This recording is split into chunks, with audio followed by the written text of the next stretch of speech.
नमस्कार, स्वागत है आप सभी का द इकोनॉमिस्ट में। तो कैसे हैं आप सब? आशा करता हूँ कि आप सब बढ़िया हैं। तो चलिए शुरुआत करते हैं एक कोट के साथ। Forgiveness doesn't change the past, but it does change the future. तो यहाँ पर बात की जा रही है फॉरगिवनेस के बारे में। तो फॉरगिवनेस कहने का मतलब माफी देने के बारे में। ओके। तो कई बार देखो, हम जब जीवन जीते हैं, आगे बढ़ते हैं, तो बहुत से लोगों से हमारे यहाँ पर जो है संबंध जुड़ते हैं। तो जब संबंध जुड़ते हैं, जब रिश्ते जुड़ते हैं, तो वहां पर बहुत सारी गलतियां जो है ना, हर एक पक्ष की ओर से होती हैं। तो देखो, अगर गलतियों को हम माफ नहीं करेंगे, ओके, तो आगे नहीं बढ़ पाएंगे। हमारा फ्यूचर जो है ना, वो नहीं बदल पाएगा। वो वैसा का वैसा रहेगा, जो जैसे हमने अभी सोचा है, जिस तरीके का हम वो संबंध रखना चाहते थे, उसी तरीके का वो रह जाएगा। ओके। तो बिल्कुल यहाँ पर जो भी गलती हुई थी, उसको तो नहीं बदल सकते अगर आप किसको माफी दे रहे हो। लेकिन उसका फ्यूचर जो है ना, वो बदल सकते हो। उसको माफ करके जो ना, उसको एक सही रास्ता दिखा सकते हो कि आप इस तरीके से आगे बढ़िए। ओके। तो इस तरीके से जो माफी देना, माफ करना, तो ये भी जो एक ना बहुत बड़ा गुण होता है। तो इसको भी धारण करिए अपने जीवन में। तो ये गुण आपको काफी आगे लेकर जाएगा। और किसी तरीके की जो जो मतलब अननेसेसरी टेंशन है ना, वो दिमाग में डेवलप नहीं होंगी। किसी तरीके का यहाँ पर अननेसेसरी जो टेम्पर है, गुस्सा जो है, वो डेवलप नहीं होगा। ओके। तो इस तरीके से आगे बढ़िए और खुश रहिए। चलिए शुरुआत करते हैं, और शुरुआत में ओवरव्यू देखते हैं सबसे पहले। तो यहाँ पर बात करेंगे आज का जो न्यूज़पेपर, उसका पूरा का पूरा जो सिनेरियो होगा उसके बारे में। तो ये डेली एडिशन न्यूज़पेपर है, तो ये आज का न्यूज़पेपर है द इकोनॉमिक टाइम्स। तो शुरुआत कोर्ट से होती है, उसके बाद एडिटोरियल डिस्कशन, और उसके बाद फ्रंट पेज से लेकर अराउंड द वर्ल्ड वाले पेज तक जितने भी इंपॉर्टेंट न्यूज होती है, सबको हम यहाँ पर डिस्कस करते हैं, उनका एनालिसिस करते हैं अच्छे से। और फिर सेकंड लास्ट में शीशे के सामने 3 वोकैबुलरी के वर्ड्स होते हैं, जिनकी कि आपने शीशे के सामने ही जाकर प्रैक्टिस करनी होती है। तो लास्ट में होता है एक इकोनॉमिक कॉन्सेप्ट। रोज हम जो है एक नया टॉपिक डिस्कस करते हैं इकोनॉमी के बारे में, जो कि पूरी इकोनॉमी के बारे में अच्छी खासी जो है समझ जो है ना, उसको डेवलप किया जा सके। ओके। तो चलिए आगे बढ़ते हैं। तो लेक्चर शुरू करने से पहले इसको एक बार लाइक कर देना, और साथ ही साथ शेयर भी कर देना लेक्चर को। और अगर आपको इस लेक्चर का पीडीएफ चाहिए, तो डिस्क्रिप्शन बॉक्स में जो है वो टेलीग्राम चैनल का लिंक गिवन है, तो वहां पर जाइए, टेलीग्राम चैनल को ज्वाइन कीजिए। तो वहां पर जो है डेली पीडीएफ जो है ना, वो अपलोड होते हैं।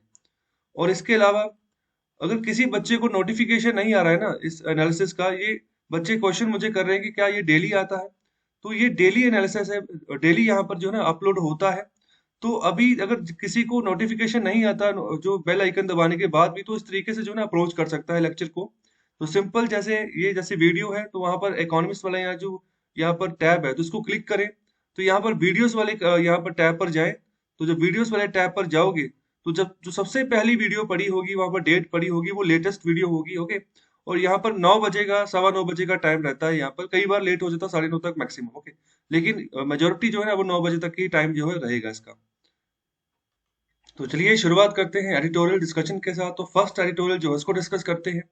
तो जो फर्स्ट एडिटोरियल, तो वहां पर बात करें, late SPACs in with stringent riders, sponsors should gain only after merger success। तो इस आर्टिकल में बात कर रहे हैं स्पेशल पर्पस एक्विजिशन कंपनीज के बारे में, जिसको हम शॉर्ट फॉर्म में बोल रहे हैं SPACs। ओके। तो ये क्या होती हैं? तो इनके नाम से आप थोड़ा समझने की कोशिश करिए। स्पेशल, इसका जो है ना पर्पस क्या है, special purpose. Okay. Acquisition companies, acquisition मतलब कि कंपनीज को एक्वायर करने के लिए बनाया जाएगा। ओके। तो एक तरीके का ये स्पेशल पर्पस व्हीकल होगा। ओके। जिसको कि कंपनीज को, प्राइवेट कंपनीज को एक्वायर करने के लिए बनाया जाएगा। तो यहाँ पर जो है ना, जो हमारा सेबी है, security and exchange board of India है, जो कि भारत में मार्केट के ऊपर ध्यान रखता है कि किस तरीके से ट्रांजैक्शन हो रही है, किस तरीके से जो है फॉरेन पोर्टफोलियो इन्वेस्टमेंट आ रही है, किस तरीके से इन्वेस्टमेंट बाहर जा रही है। ओके। और मतलब इन सभी गतिविधियों के ऊपर जो जो है यहाँ पर सेबी जो है वो ध्यान रखता है। और अगर कोई गलत गतिविधि पाई जाती है, तो फिर उसके ऊपर दंड भी देता है, ओके, फाइन भी करता है। तो इसी के चलते अभी बात कर रहे हैं कि क्या जो सेबी है, वो अलाउ करेगा कि जो स्पेशल पर्पस एक्विजिशन कंपनीज है, उनको सेटअप किया जाए इंडिया में। ओके। अभी ये ऐसी कंपनीज इंडिया में सेटअप नहीं है। यूएसए में जो है ना, इनको ऐसा जो प्रावधान है स्पेशल पर्पस एक्विजिशन कंपनीज का, ये चलता रहा है। तो अभी उसी के रिगार्डिंग जो है इंडिया में यहाँ पर सेटअप करने की बात कही जा रही है। तो ऑथर का यहाँ पर क्वेश्चन है कि क्या जो है सेबी है वो रेडी होगा, वो अलाउ करेगा। ओके। तो यहाँ पर क्या होगा, अगर ये स्पेशल पर्पस एक्विजिशन कंपनीज को यहाँ पर अलाउ, मतलब इनको आज्ञा मिलती है कि इनको जो यहाँ पर सेटअप किया जाए भारत में, तो इससे जो इनोवेटर्स जो ग्रोथ प्लेटफॉर्म है ना, तो यहाँ पर उसको एक अच्छा खासा बूम मिलेगा आने वाले समय में। और यहाँ पर रिफाइन होगा, और जो हमारे स्टार्टअप्स हैं, ओके, जैसे मैंने कल भी डिस्कस किया था कि 2020 में हमने 11 यूनिकॉर्न जो थे ना वो ऐड किए थे भारत की इकोनॉमी में, जो स्टार्टअप्स, ऐसे स्टार्टअप जिनकी जो वैल्यूएशन थी वो 1 बिलियन यूएस डॉलर से ज्यादा हो चुकी थी, ओके।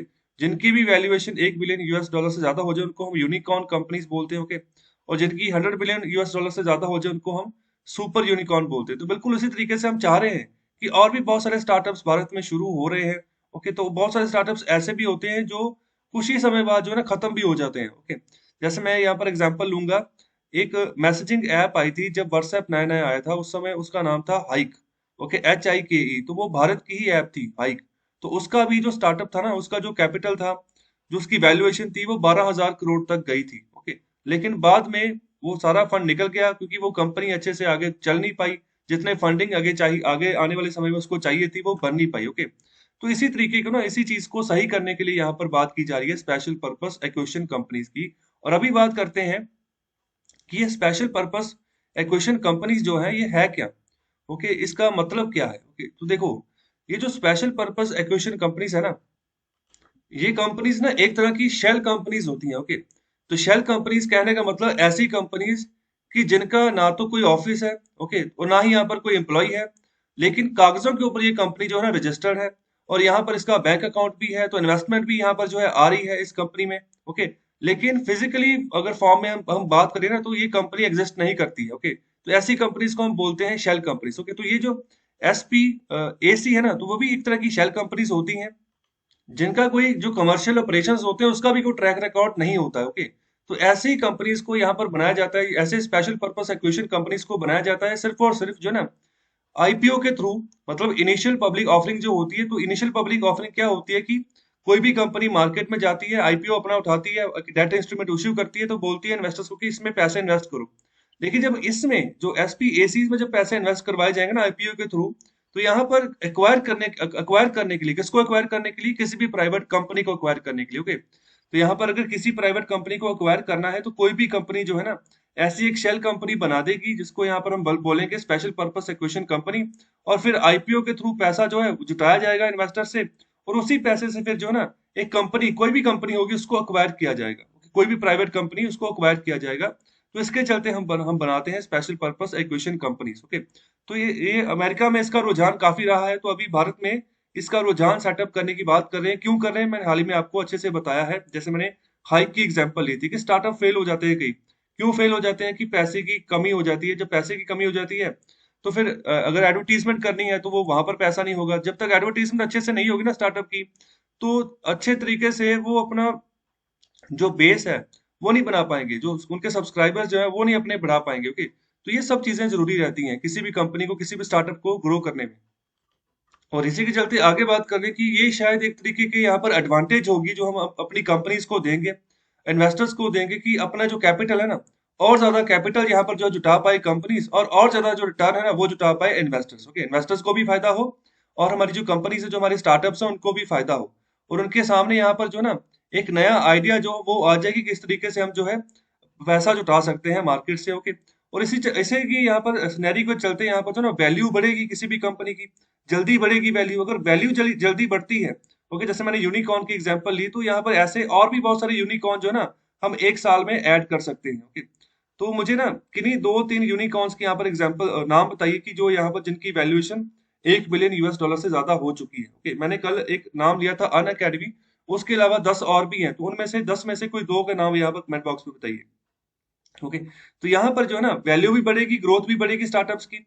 कंपनी जो है ना उसकी अगर वैल्यूएशन बढ़नी शुरू हो जाएगी तो उसका जो एम्पायर है वो फैलना शुरू हो जाएगा पूरे भारतवर्ष में, पूरी दुनिया में। तो इसी के चलते जो सेबी है ना, तो सेबी को अभी यहाँ पर क्या चीज ध्यान रखनी है कि यहाँ पर जो रिक्वायरमेंट है वो ये है कि जो जो भी कंपनी स्पॉन्सर करेगी नई SPAC को, ओके, उसका अच्छा खासा ट्रैक रिकॉर्ड जो है ना वो होना चाहिए।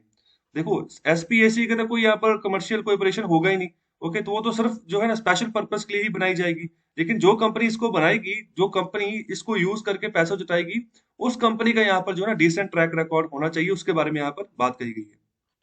तो जो SPAC वो होती क्या है, वो एक तरह की शेल कंपनी होती है, जैसे मैंने शुरुआत में बताया कि शेल कंपनी जिसका यहाँ पर जो है ना कोई यहाँ पर ऑफिस नहीं है, कोई एम्प्लॉयज नहीं है, लेकिन यहाँ पर उसका बैंक अकाउंट होगा, वहां पर इन्वेस्टमेंट की जाएगी, वहां से पैसा जुटाया जाएगा, उस पैसे को यूज किया जाएगा, ओके। लेकिन ये तभी होगा अगर कोई कंपनी जो है ना अपनी कोई स्पेशल पर्पस कोई क्वेश्चन कंपनी को स्पॉन्सर कर रही है, ओके। तो इसमें होता क्या है, तो ये जो एसपीएसी होती है, जैसे मैंने स्टार्टिंग में भी अच्छे से आपको समझाया कि कोई भी प्राइवेट कंपनी को हम अक्वायर करते हैं आईपीओ के थ्रू, पैसा जुटाकर पब्लिक से, पब्लिक के पास जाकर उनको बोलते हैं कि इन्वेस्ट करिए, इन्वेस्टर्स इन्वेस्ट करते हैं और पैसा आता है, तो फिर कोई भी कंपनी जो है ना उसको अक्वायर कर लेते हैं, उस कंपनी को अपनी कंपनी में मर्ज कर लेते हैं। लेकिन अगर सिर्फ हम किसी भी शेल कंपनी की बात करें, तो कोई भी ऐसे कंपनी बनाकर आ जाए जिसका कोई पुराना ट्रैक रिकॉर्ड है ही नहीं, ओके, क्योंकि शेल कंपनीज का ट्रैक रिकॉर्ड होता ही नहीं है, ओके। तो वो अगर कहे कि मैं यहाँ पर क्वालिफाई कर रहा हूँ, ओके, और मैं जाऊंगा पब्लिक में तो उसको यहाँ पर पैसा मिल जाए, तो ऐसे अकेले किसी शेल कंपनी को नहीं मिलने वाला है, ओके। तो इसीलिए यहाँ पर बात की जा रही है स्पेशल पर्पस एक्विजिशन कंपनी की। और इसी के चलते यहाँ पर आगे बात की जा रही, जो अभी जो सेबी है ना, तो अभी इसके ऊपर ये पूरा का पूरा दारोमदार है कि किस तरीके से जो नई प्रोविजंस हैं उनको कार्व आउट करे, बनाए, ता जो कि हम जो है ना अकोमोडेट कर पाए जो हमारा हमारे स्टार्टअप्स हैं, उनको उनको एक सहायता जो है ना वो प्रदान कर पाए, एक प्लेटफॉर्म जो है वो प्रदान कर पाए, ता जो कि स्टार्टअप जो है वो आगे बढ़े। और इसी के चलते जो इन्वेस्टर्स हैं या इंडिविजुअल्स हैं, यहाँ पर जो फंड है जो कि यहाँ पर दिए जाएंगे एसपीएसीज को पब्लिक ऑफरिंग के थ्रू, जैसे जिसको हम यहाँ पर इनिशियल पब्लिक ऑफरिंग बोलते हैं, तो यहाँ पर जो ना जो उनकी रेपुटेशन है वो भी देखनी चाहिए, और जो उनकी क्रेडिबिलिटी है स्पॉन्सर्स की वो भी हमें यहाँ पर देखनी होगी कि वो किस हिसाब से यहाँ पर पैसा दे रहे, कहाँ से लाकर पैसा दे रहे। दूसरी ओर जो कंपनी है, ठीक है, तो उसका भी यहाँ पर ट्रैक रिकॉर्ड है ना, वो भी देखना है कि जिसने यहाँ पर अपना जो एसपीएससी जो स्पॉन्सर किया है कि मैं इस कंपनी को यहाँ पर बैक कर रही हूँ, तो मेरे द्वारा ये जो है ना एसपीएससी बनाएगी, तो उसका भी ट्रैक रिकॉर्ड है, उसकी भी जो क्रेडिबिलिटी है वो भी देखनी है, ओके। तो बेसिकली यहाँ पर देखो पैसा जब आएगा ना कंपनी के पास, तो तभी जब जब है आगे जो है काम बनना शुरू होगा, तभी जो है नए सिरे से आप कह सकते हैं कि एम्प्लॉयमेंट जनरेट होगी, नए सिरे से और जो है इकोनॉमी आगे बढ़ेगी उस पर्टिकुलर कंपनी की। और इसी के चलते यहाँ पर एग्जांपल ली जा रही है पर्शिंग स्क्वायर कैपिटल, ओके। तो ये कंपनी है पर्शिंग स्क्वायर कैपिटल, ये न्यूयॉर्क की कंपनी है, यूएस की। तो उनके जो बॉस हैं जिनका नाम है बिल एकमैन, ओके, तो उन्होंने इन्हीं एसपीएसी अपनी एक एसपीएसी बनाई थी वहां पर, अपनी कंपनी की एक एसपीएसी बनाई जिसके तहत उन्होंने $4 बिलियन जो थे ना वो रेज किए थे, जो आम इन्वेस्टर्स थे वहां से, ओके, जो पब्लिक ऑफरिंग थी उसके थ्रू।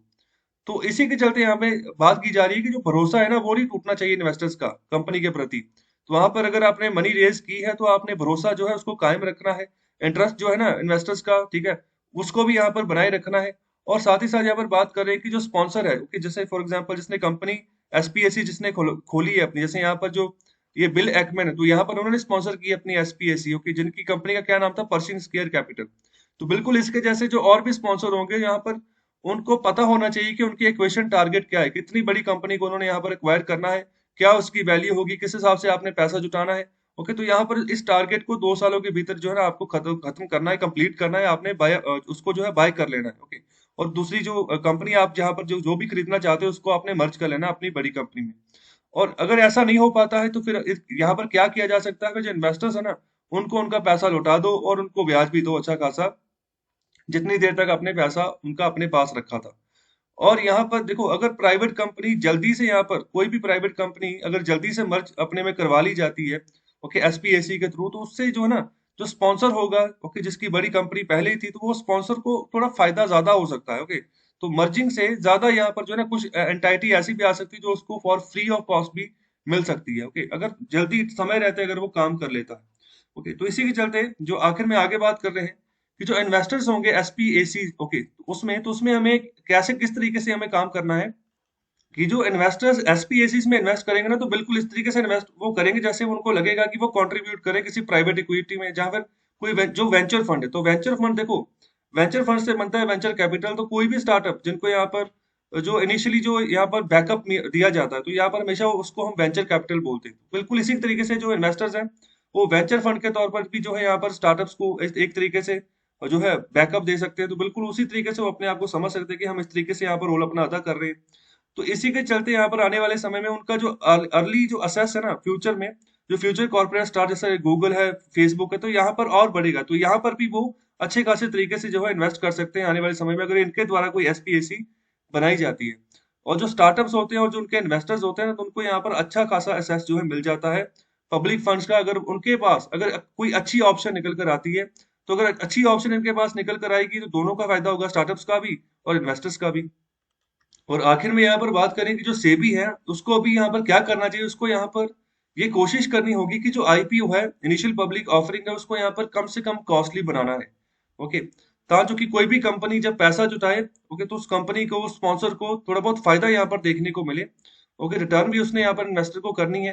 तो यहाँ पर दूसरी जो बात की जा रही है वो है कि जो एसपीएसीज बनाई जाएंगी ना, उनको आप अलाउ करो कि आप जो है अपनी एसपीएसीज जो है कोई भी कंपनी बना सकती है। जैसे मैं एग्जांपल ले लूं, इंडिया में अगर रिलायंस इंडस्ट्रीज को बोल दिया जाए कि आप अपनी एक एसपीएसी बना लो, आपने किसी प्राइवेट कंपनी को अक्वायर करना है, ओके, तो वो अपनी एसपीएसी को यहाँ पर स्पॉन्सर करेंगे। ओके, तो एसपीएसी बनेगी तो फिर यहाँ इन्वेस्टर्स आएंगे, पब्लिक जो आएगी अपना पैसा लगाएगा। ओके, तो यहाँ पर ऑथर की तरफ से बात की जा रही है कि कुछ कंडीशंस लगा दो यहाँ पर, कुछ यहाँ पर कोई प्रावधान लगा दो जिसके तहत जो है ना आप काम करोगे। तो क्या क्या कंडीशन यहाँ पर लगाए जाने की बात कर रहे हैं, तो यहाँ पर सीधी बात कर रहे हैं कि स्पॉन्सर जो है ना वो तभी यहाँ पर जो है मुनाफा कमाएंगे जब यहाँ पर जो मर्ज एंटाइटी के शेयर है, मतलब जो प्राइवेट कंपनी इन्होंने खरीदी थी, उसके शेयर जो है ना वो अभी जो है ना स्टेबल प्रीमियम देना उन्होंने यहाँ पर शुरू कर दिया है। ओके, तो मतलब कि उसके शेयर भी जो है ना अभी सही होने शुरू हो गए, मतलब अच्छा खासा मुनाफा जो है ना उस दूसरी वाली जो प्राइवेट कंपनी खरीदी थी उसमें से भी अभी आना शुरू हो गया। ओके, तो यहाँ पर स्टेबल प्रीमियम जब तक नहीं देती ओवर द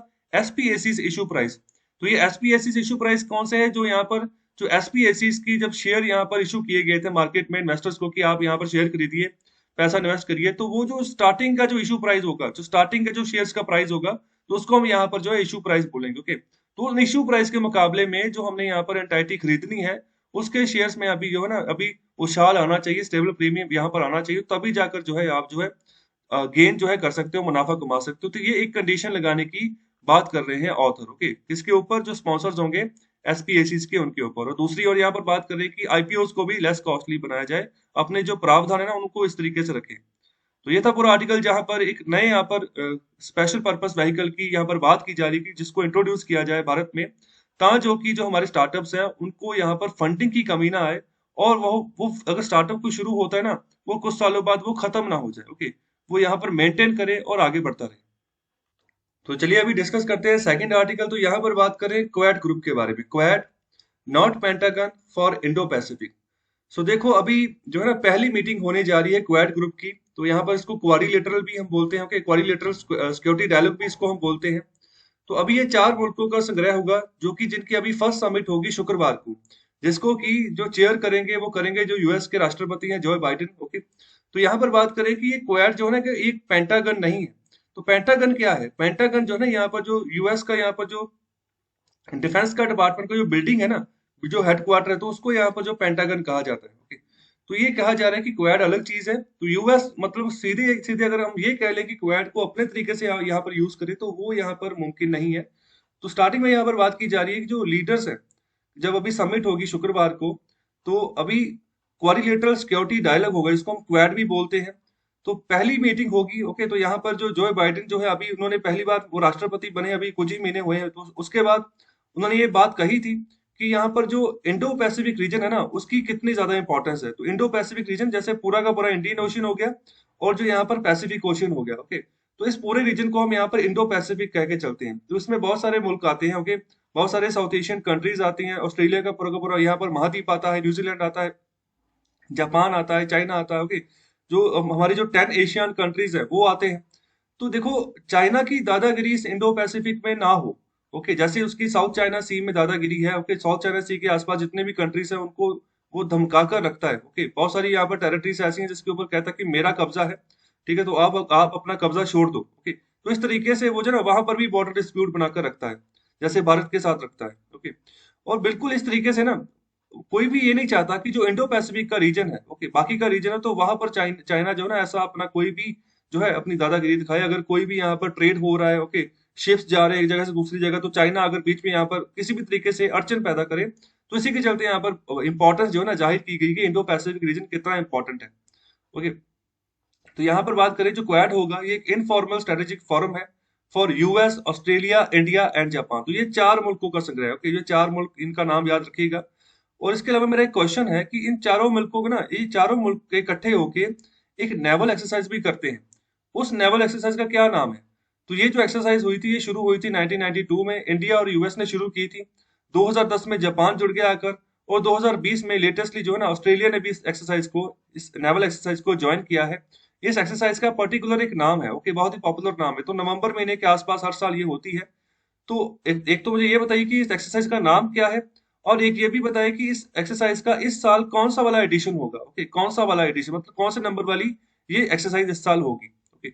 तो आगे यहाँ पर बात करें कि एक तरीके का क्रिटिकल फॉर्म होगा कि जो सिर्फ यहाँ पर कॉपरेशन के ऊपर यहाँ पर फोकस नहीं करेगा, जो ये चारों डेमोक्रेसीज है, साथ ही साथ ये चीज इसको भी इंश्योर करेगा कि किस तरीके से जो है ना ओपन और इंक्लूसिव जो है इंडो पैसिफिक होना चाहिए। मतलब ओपन सबके लिए खुला है इंडो पैसिफिक, जिसको ट्रेड करना है करे, जिस तरीके से चलना है चले। इंक्लूसिव मतलब ये चारों कंट्रीज भी जो है ना अच्छे से इंक्लूसिव मतलब आगे जो है ना आगे बढ़ चढ़कर जो है पार्टिसिपेट करे, किस तरीके से इंडो पैसिफिक रीजन को एक्सप्लोर करना है, ओके, आगे बढ़ाना है। तो इसी के चलते एक और यहाँ पर इंपॉर्टेंट बात है, चारों की चारों डेमोक्रेसीज है, ओके, जहां पर लोग जो है ना अपनी सरकारें चुनते हैं। और इसके अलावा आगे बात कर रहे हैं, ये जो क्वाड समिट है, ये अभी one of the earliest multilateral engagement होगी बाइडेन के द्वारा। तो क्योंकि अभी यही चेयर करेंगे, अभी यूएस के द्वारा ही जो है इसको चेयर किया जाएगा। तो इसके रिगार्डिंग भी क्वेश्चन पूछा जा सकता है कि किसने आप यहाँ पर जो है वर्चुअल समिट जो है हेल्ड की है। और यहाँ पर ये वर्चुअल समिट होगी, फिजिकली ये आपस में नहीं मिलेंगे, ओके। तो इससे यहाँ पर जो सिग्नल जाता है, ओके, तो सिग्नल क्या निकल कर आता है इससे कि जो चाइना है ना वो थोड़ा सा अब सही हो जाए, ओके। तो राइवल वही है, चाइना ही है। तो यूएस का भी अगर राइवल की बात कर ले हम पूरे ग्लोबल लेवल पर, तो चाइना ही रह गया, ओके। चाइना मतलब ऐसा है कि मतलब पूरी तरीके से टक्कर दे रहा है यूएस को, ओके। तो देखो कितना बड़े पैमाने पर चाइना ने अपना एक्सपोर्ट बढ़ा दिया है, तो यूएस को ये भी खटकता है, ओके। तो ज्यादातर लोग जो है ज्यादातर जितनी भी कंट्रीज हैं चाइना से ही अपना जो है इंपोर्ट कर रही हैं, ओके। पहले यूएस से ज्यादा होता था। तो इन सब चीजों के चलते ट्रेड वॉर भी चलती रही डोनाल्ड ट्रंप के एरा में। क्योंकि अभी अभी देखो बाइडेन इसको किस तरीके से हैंडल करते हैं ये अभी आने वाला समय बताएगा। लेकिन ये जो समिट होगी ना, इससे एक तरीके का सिग्नल जाएगा चाइना को कि चाइना जो है ना अपनी चाइना को स्ट्रेटेजिकली कैसे काउंटर करना है, ओके। और साथ ही साथ जो बाइडेन एडमिनिस्ट्रेशन है वो यहाँ पर ये भी चाहेगी कि जो उसके जो पार्टनर कंट्रीज हैं, जो अलाइज कंट्रीज हैं, उनको यहाँ पर कैसे जो है उनके साथ एंगेज करके आगे बढ़ना है।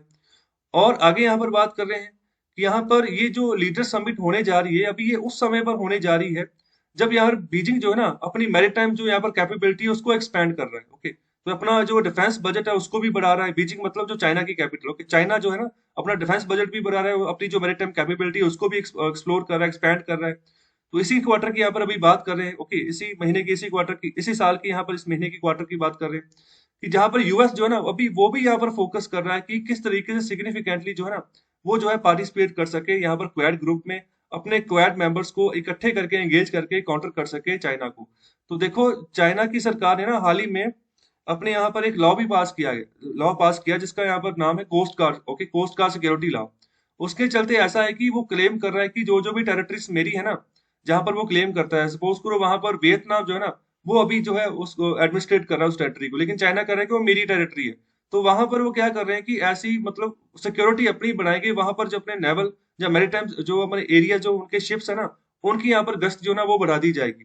और यहाँ पर ये भी कई बार यहाँ पर ये भी बात कही गई है कि जो यहाँ पर कोई भी इलीगल एक्टिविटी हुई होगी जहां पर कि चाइना क्लेम कर रहा है तो उसको यहाँ पर तोड़ भी दिया जाएगा। तो इस तरीके से चाइना जो है ना हावी हो रहा है खासतौर पर जो साउथ चाइना सी है वो वाले एरिया में। और इसके अलावा आगे बात करें कि हालांकि सिर्फ ऐसा ही करेक्टर नहीं है क्वेड का कि सिर्फ सिर्फ और सिर्फ जो है चाइना को हमने काउंटर करना है, तो यही इसी पर्पज के लिए यहाँ पर क्वेड को बनाया जा रहा है। इसके अलावा और भी बहुत सारे यहाँ पर रीजन है, बहुत सारे कारण है जो कि अभी क्वेड ग्रुप को ना अभी आगे आकर जो है उनके ऊपर क्वेश्चन जो यहाँ पर सोल्यूशन है ना वो निकालने होंगे। तो इसके चलते यहाँ पर बात करें कि यहाँ पर अलायंसेस यहाँ पर बनाए जाएंगे, यहाँ पर पार्टनरशिप्स यहाँ पर होनी चाहिए, ता जो कि जो अभी चैलेंजेस निकल कर आ रहे हैं पूरे वर्ल्ड में, तो उनको यहाँ पर जो है ना फेस किया जाए और उनका सोल्यूशन निकाला जाए, ओके। तो यहाँ पर इकट्ठे मिलकर काम करना, तो ये भी एक इसका दायित्व बनता है स्क्वाड ग्रुप का कि जितने भी इमर्जिंग इश्यूज निकल कर आए ना उनको आप एड्रेस करो, उनका उनका कोई ना कोई हल आप निकालो।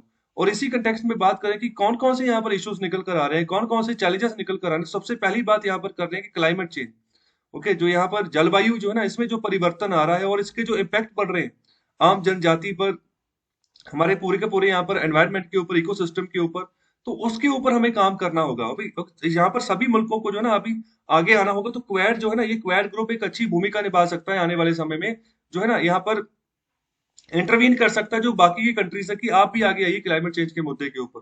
तो इसी के चलते यहाँ पर जो इम्प्रूव्ड वैक्सीनेशन डिस्ट्रीब्यूशन है तो इसके ऊपर भी हमें फोकस करना होगा कि सही समय पर जो है पूरे विश्व में ये वैक्सीन जो है ये डिस्ट्रीब्यूट हो, ओके, ता जो कि कोरोना महामारी जो है इसको खत्म किया जा सके। इसके अलावा यहाँ पर उसकी डाइवर्सिफिकेशन की बात करें कि सप्लाई चेन्स को और बढ़ाया जाए अलग अलग मायने में, ताकि जो प्रोडक्ट है वो सही सही समय रहते हुए जो है ना जिस जगह पर पहुंचना चाहिए पहुंचे वहां पर, खासतौर पर अगर हम वैक्सीन की बात करें तो। इसके अलावा साइबर पॉलिसी की यहाँ पर बात करें कि यहाँ पर ये सबसे बड़े पैमाने पर जो है ना इशू निकल कर आ रहा है, थ्रेट निकल कर आ रहा है, तो जिसके ऊपर की क्वाड ग्रुप को जो है ना फोकस करना चाहिए। जैसे अभी देखो भारत के मामले में यूएस ने बोला था कि जो है आपका जो 12 अक्टूबर को मुंबई का ब्लैकआउट हुआ था, लाइट चली गई थी पूरे मुंबई में, तो वो क्या था, वो यहाँ पर ह्यूमन एरर नहीं था, वो चाइनीज हैकर्स के द्वारा किया गया था। तो वहां पर रेड इको नाम की यहाँ पर चाइनीज हैकर्स की यहाँ पर एक ग्रुप है जिसको कि चाइना की गवर्नमेंट बैक करती है। तो इस तरीके से यहाँ पर बात कही थी यूएस ने, यूएस की एक एजेंसी है जिसके द्वारा ये बात कही गई थी। बिल्कुल इस तरीके से बहुत सारे जो साइबर अटैक्स वो हो रहे हैं। माइक्रोसॉफ्ट की एक कंपनी है, ओके, तो जिसके ऊपर भी कुछ साइबर अटैक्स हुए हैं चाइना के द्वारा। ओके, तो यहाँ पर 60,000 से ज्यादा लोग ऐसे हैं जिन्होंने यहाँ पर जो है ना जो है ये देखा है कि हाँ भी जो अटैक किए गए हैकर्स के द्वारा, तो ऐसे ही जो चैलेंजेस निकल कर आ रहे हैं, तो इनको भी हमें फोकस करना होगा। तो जो क्वाड की वैल्यू है यहाँ पर, हमें यहाँ पर ओपन और इंक्लूसिव इंडो पैसिफिक रीजन करना है, बिल्कुल सही बात है, इसके ऊपर भी फोकस करना है, इसमें भी यहाँ पर बढ़ोतरी करनी है, और साथ ही साथ यहाँ पर जो है ना चाइनीज एग्रेशन जो है उसको भी यहाँ पर कंट्रोल करना है, ये भी इंपॉर्टेंट बात है। और आगे चलते आखिर में जो बात की जा रही है कि जो ये चारों डेमोक्रेसीज हैं, तो इनको इकट्ठे होकर आगे आगे काम करना होगा, चैलेंजेस से निपटना होगा। जैसे इनइक्वालिटी है, ओके, तो इनइक्वालिटी जो है ये भी खत्म करनी होगी। इसके अलावा जो पोलराइजेशन हो रहा है, कहने का मतलब जिस तरीके से लिबरल डेमोक्रेसी होती है तो उसको यहाँ पर कमजोर किया जा रहा है। मतलब कि जहां पर कि लोगों की बात सुनी जाए और लोगों की बात सुनकर उसी के द्वारा एक्ट किया जाए। ओके, ऐसा ना हो कि मतलब लोग बात कर रहे हैं और जो गवर्नमेंट है वो बात सुने ही ना। इस तरीके की यहाँ पर जो सिचुएशन है ना, इसको भी खत्म करना है, इनइक्वालिटी को खत्म करना है, जो साइबर और जो डिजिटल थ्रेट्स आ रहे हैं उसको खत्म करना है। इसको इसके इसके साथ लड़ने के लिए हमें यहाँ पर ना कोई प्लान तैयार करना होगा। और इसके अलावा जो इकोनॉमिक डिस्ट्रप्शंस हो रही हैं, देखो पैंडेमिक के चलते बहुत बड़े पैमाने पर इकोनॉमिक डिस्ट्रप्शंस हुई हैं पूरे वर्ल्ड लेवल पर, तो उसको दोबारा से रिवाइव करना है, सही करना है। तो इसी के चलते जो क्वाड है ना, यहाँ पर इकट्ठे आना होगा। ओके, तो यहाँ पर और भी जो कंट्रीज है जहाँ पर अलग अलग स्ट्रेंथ्स है, कैपेबिलिटीज है, उनको भी यहाँ पर जो है साथ जोड़ने की यहाँ पर बात की जा रही है। और इस जो आखिर में यहाँ पर बात की जा रही है कि जो चाइना की जो एग्रेसिवनेस है, जो आक्रामकता है, उसको यहाँ पर पहले से ही कंट्रोल किया जा रहा है क्वाड ग्रुप के द्वारा। तो बिल्कुल सही बात है, ऐसे ही यहाँ पर काम करना चाहिए कि कोई कंपनी, कोई भी, अगर कोई कंट्री है, कोई देश अगर ऐसे इस तरीके से आगे बढ़ रहा है, लग सकता है कि आने वाले समय में वो थ्रेट बन सकता है, तो उसको पहले से ही अगर आप काउंटर करके चल रहे हो, उसके लिए पहले से ही आप ऐसी जो है एक ग्रुप बनाकर चल रहे हो, तो उसको यहाँ पर सही कह रहे हैं। और साथ ही साथ जो है और भी बहुत कुछ जो है आने वाले समय में क्वाड ग्रुप में ऐड किया जा सकता है, जिससे और भी जो है ना बड़े पैमाने पर इसके जो रोल है, इसके जो फंक्शंस हैं, वो एनहांस हो सकते हैं। ओके, तो फिर ये सिर्फ ऐसा नहीं लगेगा कि जो क्वाड ग्रुप है वो सिर्फ और सिर्फ यहाँ पर चाइना को काउंटर करने के लिए बनाया गया है, तो यहाँ पर ये लगेगा कि इसके और भी बहुत सारे फंक्शंस हैं। ओके, तो ये था पूरा आर्टिकल जहां पर क्वाड ग्रुप की जो समिट होगी उसके बारे में अभी थोड़ा सा ओवरव्यू दिया गया है, बात कही गई है। तो चलिए अभी थर्ड आर्टिकल डिस्कस करते हैं। तो यहाँ पर बात कर रहे हैं climate economy, net zero is net gain. तो यहाँ पर भारत के यहाँ पर बारे में यहाँ पर बात की जा रही है, किस तरीके से हमें आगे बढ़ना है, किस तरीके से वर्ल्ड की सिचुएशन है क्लाइमेट के बारे में, किस तरीके से वो आगे बढ़ रहे हैं, और कितना नुकसान जो है दुनिया के बाकी देश कर चुके हैं एनवायरनमेंट का। अगर हम बात करें यहाँ पर जो जीएचजी एमिशंस होते हैं उनके रिगार्डिंग, जिसको हम यहाँ पर ग्रीन हाउस गैसेस बोलते हैं, इसके रिगार्डिंग, कार्बन डाइऑक्साइड के मायने में, तो ये पूरे के पूरे यहाँ पर सिनेरियो के रिगार्डिंग यहाँ पर अच्छे से बातें की गई हैं। बहुत जबरदस्त आर्टिकल है, इसको अच्छे से सुनिएगा।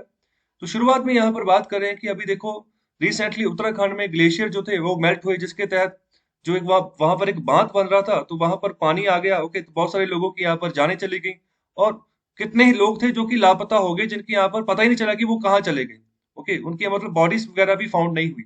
तो इस तरीके से यहाँ पर जो मैसिव फ्लड्स आते हैं केरला में, देखो 2018 में यहाँ पर नवंबर अक्टूबर में फ्लड आया, फिर 2019 में भी, 19 में भी जो है ना, फिर दूसरे साल लगातार जो था केरला में फ्लड आया। ओके, जब रिट्रेटिंग मानसून चलता है तो उस समय केरला में अभी 2 साल लगातार जो है भारी पैमाने पर फ्लड आए थे, वहां पर भी काफी बड़े पैमाने पर नुकसान हुआ। ओके, तो और इसके अलावा यहाँ पर सूखा पड़ा हुआ है बुंदेलखंड, जो बुंदेलखंड वाला इलाका है। ओके, जो मध्य प्रदेश और उत्तर प्रदेश के यहाँ पर बीच में जो इलाका पड़ता है, ओके, तो वो वाले इलाके में सूखा पड़ा हुआ है। उसके अलावा वेस्ट बंगाल की अगर बात करें, ओडिशा की बात करें, ओके, चेन्नई वाले एरिया की बात करें, तो वहां पर साइक्लोन्स जो है ना वो काफी बड़े पैमाने पर आते हैं। तो इस तरीके से भारत जो है ना वो एक्सपीरियंस करता है एक series of extreme weather events, okay, जो कि यहाँ पर हो रहे हैं किसके द्वारा, जो ग्लोबल वार्मिंग है उसके चलते। ओके, तो ग्लोबल वार्मिंग मतलब कि कार्बन डाइऑक्साइड जो है ना वो ज्यादा उत्पन्न हो रही है, उसके एमिशन ज्यादा हो रही है, ग्रीन हाउस गैसेज जिसको हम बोलते हैं। ग्रीन हाउस गैसेज की कैटेगरी में बहुत सारी गैसेज आती हैं। तो कौन कौन सी गैसेस जो है यहाँ पर इंक्लूड होती हैं ग्रीन हाउस गैसेस में, तो बड़ा सिंपल सा क्वेश्चन है, उसका आंसर दीजिए कमेंट बॉक्स में। देखो इन्हीं गैसेस के चलते देखो तापमान बढ़ता जा रहा है, तापमान बढ़ता जा रहा है, तो यहाँ पर ग्लेशियर्स जो है वो मेल्ट हो रहे हैं, तो उससे तबाही हो रही है। आगे यहाँ पर बात करें पर कैपिटा बेसिस के हिसाब से, पर कैपिटा बेसिस का मतलब होता है कि जितने भी किसी देश की पॉपुलेशन है ना, तो उस हिसाब से पर हेड लगा लो, पर पर्सन जो है ना आप काउंट करके लगा लो, कि यहाँ पर कंपेयर करने के लिए पता चले कि पर बंदा जो है ना कितना यहाँ पर जो है एमिशन क्रिएट कर रहा है। अगर उसको हम कंपेयर करें अमेरिका के यहाँ पर पर्सन के साथ, पर कैपिटा के साथ, तो पर कैपिटा बेसिस के हिसाब से अगर हम कंपेयर करें बाकी कंट्रीज के साथ, तो इंडिया जो है यहाँ पर हार्डली है कि यहाँ पर जो है ज्यादा कार्बन जो है वो प्रोड्यूस करता हो और एटमोस्फेयर में यहाँ पर एमिशन करता हो या छोड़ता हो, मतलब कि इतने बड़े पैमाने पर हम कार्बन यहाँ पर प्रोड्यूस नहीं करते हैं। ओके, तो यहाँ पर अगर per capita green house gas emission की बात करें, तो भारत के प्रति यहाँ पर सिर्फ 10% है यूएस के मुकाबले में। ओके, तो यूएस जितना यहाँ पर ग्रीन हाउस गैसेस एमिट करता है ना, उसका सिर्फ 10% हमारे यहाँ पर निकल कर आता है, अगर पर कैपिटा पर पर्सन के हिसाब से भी अगर हम इसको कंसिडर कर ले तो यहाँ पर जो है ना हम बिल्कुल कह सकते हैं कि हम पूरी तरीके से हम शिकार हैं, हम विक्टिम्स हैं। ओके, और दोषी कौन है? दोषी जो बाहर की जो डेवलप्ड कंट्रीज अपने आप को कहती हैं, जहां पर मैन्युफैक्चरिंग बहुत बड़े पैमाने पर बढ़ाई हुई, जहां पर ऐसी ऐसी टेक्निक्स को यहाँ पर याद किया हो जिससे कि ये नहीं देखा जाता कि वहां उस टेक्निकों से धरती को क्या जो है यहाँ पर नुकसान हो सकता है। जैसे मैं एग्जांपल लेता हूँ कि जैसे अमेरिका के अमेरिका जो है ना अपने पास ऑयल के यहाँ पर भंडार रखता है, क्रूड ऑयल के भंडार रखता है, तो वहां पर वो शेल गैस टेक्निक यूज करता है। तो शेल गैस टेक्निक के बारे में अगर आप लेक्चर कंटिन्यू सुन रहे हो, तो मैंने अच्छे से बताया भी था लास्ट लेक्चर्स में। ओके, जो परसों वाला लेक्चर था उसमें मैंने डिस्कस किया था। तो वो क्या करते हैं, फ्रैक्चरिंग टेक्निक यूज करते हैं। ठीक है, धरती के नीचे जितनी लेयर्स होती हैं, ओके, तो उन सबको तोड़ते हुए नीचे जाते हैं, और जो यहाँ पर सॉलिड फॉर्म में शेल जो है, शेल गैस जमी होती है, ओके, तो वहां पर उनको केमिकल डाल के पिघलाया जाता है, या तो गैस फॉर्म में बाहर निकालते हैं या फिर लिक्विड फॉर्म में बाहर निकालते हैं। मतलब वो जो सब चीजें हैं ना, वो अगर कुदरत ने बनाई है तो वो उसका कोई ना कोई रीजन है वहां पर रखने का। तो सबको ऐसे एक्सप्लोर करते जाओगे, चलो धरती के ऊपर जो है उसको तो आपने निकाल लिया, उसको तो रिसोर्स को आप यूज करो, अच्छी उसको कहा जा सकता है, सही बात है। लेकिन धरती के नीचे जाकर जो आप यहाँ पर यूज कर रहे हो, वो भी इतना ज्यादा एक्सप्लोइट कर रहे हो, तो वो भी सही बात नहीं है ना। तो इसके अलावा जो पानी भी धरती के नीचे यहाँ पर बह रहा है, तो उसका भी ओवर एक्सप्लोइटेशन हो रहा है। बहुत सारे भारतीय राज्य ऐसे भी हैं जहां पर मतलब कि एग्रीकल्चर के एरिया में मतलब पानी को एक्सेस में यूज किया जा रहा है, तो जिससे चलते क्या हो रहा है कि वाटर टेबल नीचे जा रहा है। ओके, मतलब कि हमारे जो क्लाइमेटिक कंडीशंस होती है ना, हमें उसके हिसाब से यहाँ पर खेती करनी चाहिए। जो फसल जहाँ की है उस फसल को वहीं पर रहने देना चाहिए। अगर किसी और जगह की फसल को लाकर अपनी जगह पर लगाना शुरू कर देंगे, अगर वो ज्यादा पानी कंजप्शन करती है, तो फिर तो अपना ही वाटर टेबल जो है ना वो नीचे जाएगा ना। तो इसी के चलते आगे यहाँ पर बात की जा रही है, जो यहाँ पर ना अ, जो पर कैपिटा पर विक्टिम की अगर हम बात करें, तो विक्टिम हम निकल कर आ रहे हैं, शिकार हम निकल कर आ रहे हैं। तो हमें यहाँ पर क्या करना है, हमें यहाँ पर एक नेट जीरो भारत जो है ना वो बिल्ड करना है। तो यहाँ पर हमें कोशिश क्या करनी है, नेट जीरो भारत कैसे डेवलप होगा, हमें क्या कोशिश करनी है कि जितना भी हमें यहाँ पर अभी भी जो हमारे यहाँ भारत में ग्रीन हाउस गैसेस एमिशन होती है ना, उसको जीरो तक लेकर जाना है 2050 तक। ओके, तो अगर हम नेट जीरो भारत बना लेते हैं, तो उससे क्या होगा, भारत जो है ना एक हाइपर कॉम्पिटिटिव बन जाएगा। ओके, भारत को हाइपर कॉम्पिटिटिव बनाया जाएगा अलग अलग दायरों में, एनवायरमेंटली सस्टेनेबल हो जाएगा भारत। इसके चलते यहाँ पर हाईली रेजिलेंट हो जाएगा। अगर हम यहाँ पर डील करना चाहें, जितने भी तरह के बिग शॉक्स यहाँ पर आ सकते हैं आने वाले समय में, जैसे अभी आकर गुजरा है, जैसे पैंडेमिक का, कोविड 19 का पैंडेमिक आया, तो ये बहुत बड़ा शॉक था, क्योंकि जिससे यहाँ पर ग्लोबल फाइनेंशियल क्राइसिस भी हुए और यहाँ पर बीमारी से मृत्यु दर भी काफी बढ़ा। तो आप यहाँ पर एग्जाम्पल लीजिए, देखो अगर हम यहाँ पर नेट जीरो भारत बनाते हैं, मतलब कि यहाँ पर वातावरण बहुत शुद्ध हो गया, तो जो दिल्ली जैसे शहर है जहां पर एयर क्वालिटी जो इंडेक्स है वो नॉर्मली 350 और 400 के बीच में रहता है, तो 350 और 400 के बीच में जो एयर क्वालिटी इंडेक्स है वो सांस लेने के लिए कोई खास हवा नहीं है। ओके, तो वैसे अगर इंसान की उम्र अगर सपोज कर लो कि भारत में एवरेज एज जो है वो 67 ईयर्स है ना, तो वहां पर तो और कम हो जाएगी ना, दिल्ली वाली जो यहाँ पर रीजन है वहां के लोगों के लिए, क्योंकि वहां पर एयर क्वालिटी इंडेक्स नॉर्मल हवा जो वहां पर बह रही है, वहां पर चल रही है, तो वो इतनी खराब है। अगर भारत के किसी और नॉर्मल शहर की बात कर लो जहां पर इतनी ज्यादा आबादी नहीं है, जहां पर इतना ज्यादा पोल्यूशन नहीं है, तो वहां पर भी वो 20 से 30 के बीच में एयर क्वालिटी इंडेक्स रहता है। ओके, तो देखो अगर एयर क्वालिटी इंडेक्स पहले से ही खराब होगा, ऊपर से कोरोना जैसी बीमारी आएगी, तो फिर वो उसके फैलने के चांसेस ज्यादा हो जाएंगे ना। तो अगर हम पहले से कंट्रोल रखेंगे, अगर फ्यूचर में अगर कोई ऐसी बीमारी आती भी है, तो उसको हम समय रहते कंट्रोल कर सकते हैं, वो ज्यादा यहाँ पर फैलेगी नहीं। तो इसलिए यहाँ पर बात कर रहे हैं नेट जीरो भारत की। तो अगर हम यहाँ पर ग्रीन फ्रंटियर की ओर आगे बढ़ते हैं, मतलब इस तरीके से इकोनॉमी को ग्रीन करने की ग्रीन इकोनॉमी का यहाँ पर फंडा लेकर आगे बढ़ते हैं, तो यहाँ पर अच्छा खासा इन्वेस्टमेंट बूम जो है वो देखने को मिल सकता है भारत में। और साथ ही साथ जो हमें यहाँ पर create tens of the crores of the high quality jobs जो है ना वो क्रिएट कर सकते हैं, और साथ ही साथ जो है सस्टेनेबल प्रॉस्पेरिटी जो है ना उसको ड्राइव कर सकते हैं भारत में। और आगे यहाँ पर इसी के रिगार्डिंग बात करें कि अगर यूनाइटेड नेशंस के अकॉर्डिंग हम यहाँ पर बात करें, तो अभी जो एनुअल ग्लोबल एमिशन निकल कर आते हैं तो वो 52 बिलियन टन के आसपास है। ओके, तो एक साल में इतने बड़े पैमाने पर देखो कि इतने बड़े पैमाने पर ग्लोबल एमिशन होते हैं, ओके, ग्रीन हाउस गैसेस के।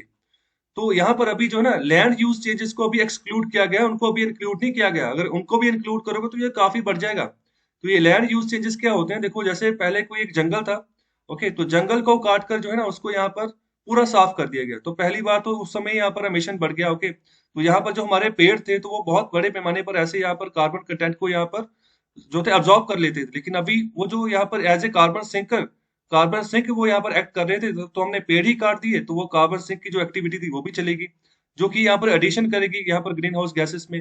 इसके अलावा बाद में जब वहां पर पेड़ काट कर जब जमीन को यहाँ पर प्लेन किया गया, तो वहां पर फिर आबादी बसाई गई। जब आबादी बसी तो वहां पर जब रश हो जाता है किसी भी यहाँ पर एरिया में, कमर्शियल यूज बढ़ जाता है, तो उस समय भी यहाँ पर ग्रीन हाउस गैसेस जो है अलग अलग तरीके से निकलती है। ओके, तो हमने कल ही यहाँ पर एक फैक्ट भी पढ़ा था कि जो यहाँ पर फूड वेस्ट होता है ना, तो उससे भी बहुत काफी बड़े पैमाने पर जो है यहाँ पर ग्रीन हाउस गैसेज जो है वो जनरेट होती हैं। जिसमें कि यहाँ पर जो भारत की रैंकिंग थी ना वो 6ठे नंबर पे था भारत, पहले नंबर पर चाइना था। अगर हम फूड वेस्ट से जो यहाँ पर जो ग्रीन हाउस गैसेस निकलती हैं, ग्रीन हाउस गैसेस एमिशन होती हैं उसके मामले में। तो अभी सिर्फ सिर्फ जो है ना अभी लैंड यूज चेंजेस को एक्सक्लूड करके बात करें कि 52 बिलियन टन जो है यहाँ पर सालाना जो है green house gases, carbon dioxide और इसके जहाँ पर जितने भी यहाँ पर इक्विवेलेंट्स हैं वो निकल कर आते हैं। और यहाँ पर जो भारत है ना इस 52 बिलियन टन में यहाँ पर 3.5 बिलियन टन जो है ना ये कंट्रीब्यूट करता है ग्रीन हाउस गैसेस एमिशन, और जहाँ पर कार्बन डाइऑक्साइड कह लो, ओके, जहाँ पर कार्बन डाइऑक्साइड कह लो। और इसके अलावा यहाँ पर बात कर रहे हैं कि ग्लोबल वार्मिंग से लड़ने के लिए हर एक जो मेजर कंट्री है ना उसने यहाँ पर डिक्लेयर किया हुआ है कि वो अपना जो यहाँ पर नेट जीरो मिशन का जो टारगेट है वो यहाँ पर मिड सेंचुरी में कंप्लीट करेगा। कहने का मतलब 2050 तक जो है वो कंप्लीट करेगा।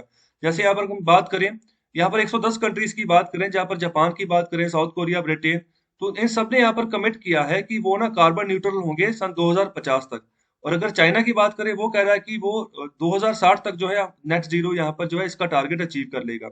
लेकिन अभी बचा कौन है, बचा यूएस है। तो यूएस को भी अभी आगे आना होगा, क्योंकि यूएस ही है जो सबसे बड़ा एमिटर है। ओके, सबसे बड़े पैमाने पर जहां पर कार्बन एमिशंस होती हैं, ग्रीन हाउस गैसेस एमिशंस होती हैं।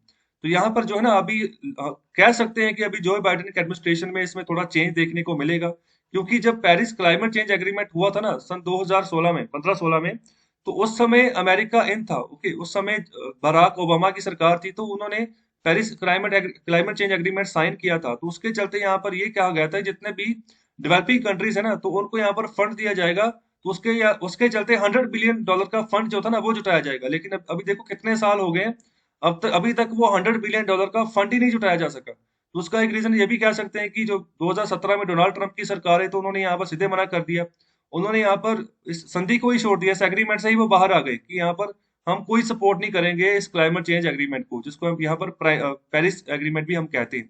लेकिन अभी जब जो बाइडेन की सरकार आई है तो उन्होंने यहाँ पर दोबारा से इसको रीज्वाइन किया है। ओके, तो कह सकते हैं कि आने वाले समय में जो है ग्रीन सिग्नल मिलेगा, जहाँ फिर थोड़ा बहुत सोचा जाएगा यूएस के एडमिनिस्ट्रेशन के द्वारा भी। और इसी के चलते यहाँ पर आगे बात कर रहे हैं कि सभी कंट्रीज जो है ना यहाँ पर काम कर रही है कि किस तरीके से जो ग्लोबल वार्मिंग है ना उसको यहाँ पर हमने कम करना है। तो यहाँ पर 1.5 से 2 डिग्री सेल्सियस तक का यहाँ पर जो है टेम्परेचर हमने डाउन करना है।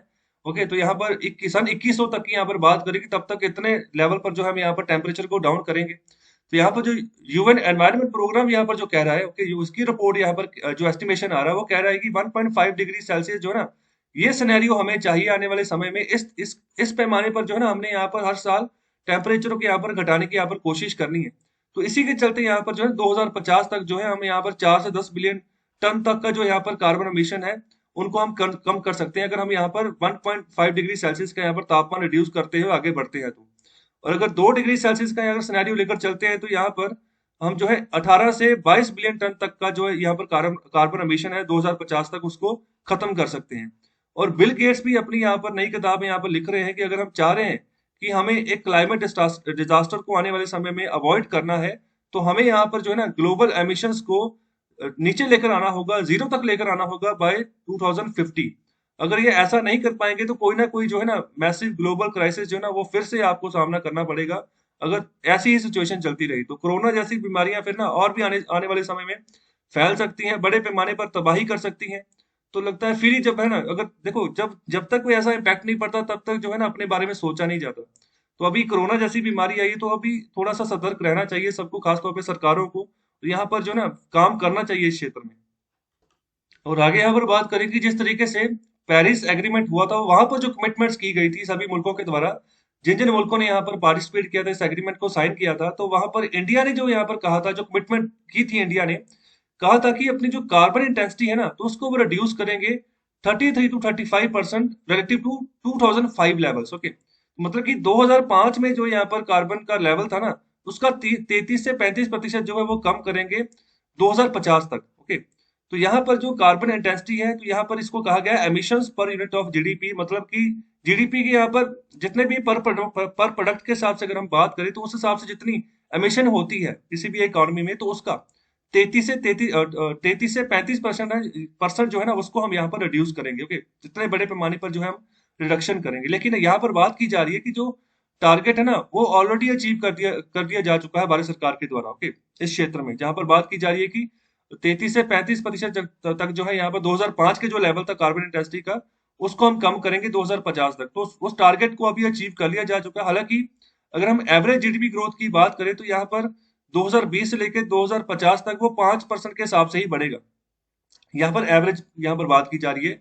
ऐसा नहीं कि सभी साल एक जैसा ही रहेगा, किसी साल में ये हो सकता है 7% हो, किसी में 6% हो। तो एवरेज अगर हम 50 साल, ये इन 30 सालों की हम बात लगाएं, तो वो 5% तक रहेगा। तो यहाँ पर ना हम अपनी जो जीडीपी है ना, उसको यहाँ पर 4 गुना कर लेंगे आने वाले 30 सालों में। ओके, तो 4 गुना हमारी जीडीपी हो सकती है। तो अगर यहाँ पर हम रिड्यूस करते हैं carbon intensity bye 50% from 2005 levels, तो हम क्या करेंगे, अगर 50% के हिसाब से हम यहाँ पर रिड्यूस करते हैं, तो फिर हम यहाँ पर क्या कर रहे होंगे, we will be emitting about 14 billion tonne annually. तो यहाँ पर हम जो है ना 14 बिलियन टन जो है ना एनुअली जो एमिशंस है, जो यहाँ पर ग्रीन हाउस गैसेस है, उनको हम यहाँ पर एमिट कर रहे होंगे। तो बड़ी सिंपल सी बात यहाँ पर कही जा रही। तो अभी जो है भारत की जो कंट्रीब्यूशन है वो 3.5 बिलियन टन की है एनुअली, मतलब इतना हम जो है यहाँ पर ग्रीन हाउस गैसेस एमिट करते हैं। लेकिन 30 साल बाद जो है ना, वो यहाँ पर 14 बिलियन टन की यहाँ पर हो सकती है, अगर हम यहाँ पर सिर्फ 50% यहाँ पर रिडक्शन करते हैं 2005 के लेवल के हिसाब से। तो अभी का टारगेट जो था 33 से 35% का, वो अचीव कर लिया जा चुका है। लेकिन अभी 50% तक के ये फोकस कर रहे हैं। तो आने वाले समय में 4 गुना जीडीपी भी बढ़ेगी। जब जीडीपी बढ़ेगी तो प्रोडक्शन एक्टिविटीज बढ़ेंगी, प्रोडक्शन एक्टिविटीज बढ़ेंगी तो इंडस्ट्री जो हो सकता है कि नंबर ऑफ इंडस्ट्री जो है वो सेटअप हो आने वाले समय में। जैसे देखो, भारत सरकार प्रोडक्शन लिंक्ड इंसेंटिव स्कीम दे रही है अलग अलग अदारों में, खासतौर पे 13 अलग अलग सेक्टर्स में, जो कि यहाँ पर प्रोडक्शन एक्टिविटीज को बूम पर लाया जाए। तो अगर प्रोडक्शन एक्टिविटीज बूम पर जाती हैं, तो यहाँ पर कार्बन एमिशंस और ग्रीन हाउस गैसेस के एमिशंस भी बढ़ेंगे। ओके, तो यहाँ पर इस तरीके से इस बात को समझाया जा रहा है कि अभी टारगेट क्या रखा है, 50% का। तो अगर 50% का रख के चलते हैं, तो फिर भी हम जो है आने वाले 30 सालों में 14 बिलियन टन जो है वो पैदा कर रहे होंगे। ओके, तो इसी के चलते आगे बात की जा रही है। तो यहाँ पर आगे यही बात की जा रही है कि जो फैक्ट्स देख के ये बात सामने आ रही है कि ये सब चीजें अभी नामुमकिन नजर आ रही है। मतलब कि कहने का मतलब है, भारत चाह रहा है कि वो यहाँ पर नेट जीरो जो है ना एमिशन करेगा 2050 तक, ये हमारा टारगेट है।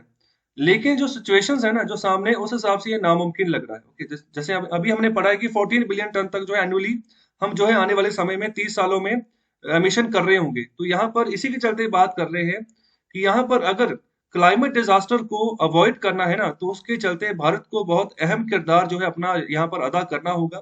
तो यहाँ पर हमें यहाँ पर कौन सा पाथवे अपनाना होगा, हमें यहाँ पर अपनाना होगा नेट जीरो एमिशन वाला पाथवे। ओके, तो उस रास्ते पे हमें चलना होगा। तो यहाँ पर इंडिया को अनाउंस करना होगा जल्दी से जल्दी नेट जीरो बाय 2050। तो ये टारगेट जो है ना, जितनी जल्दी हो सके इसको उतनी जल्दी यहाँ पर पॉसिबली यहाँ पर अचीव करना है, और इसको अनाउंस करना है सबसे पहले। ओके, और यहाँ पर इसी के एंड में यहाँ पर बात कर रहे हैं कि हम जो है ना एक लॉ भी लेकर आ सकते हैं, climate change net zero carbon law. Okay, अगर हम इस क्षेत्र में आगे बढ़ना चाह रहे हैं, अच्छे तरीके से इम्प्लीमेंटेशन करना चाह रहे हैं, अगर हम हमारा टारगेट है कि हम नेट जीरो एमिशन जो है यहाँ पर हासिल करना चाह रहे हैं 2050 तक, मतलब किसी तरीके से एमिशन वगैरह नहीं होगी पूरे भारत में, पूरा यहाँ पर जो है ग्रीन एनवायरनमेंट होगा।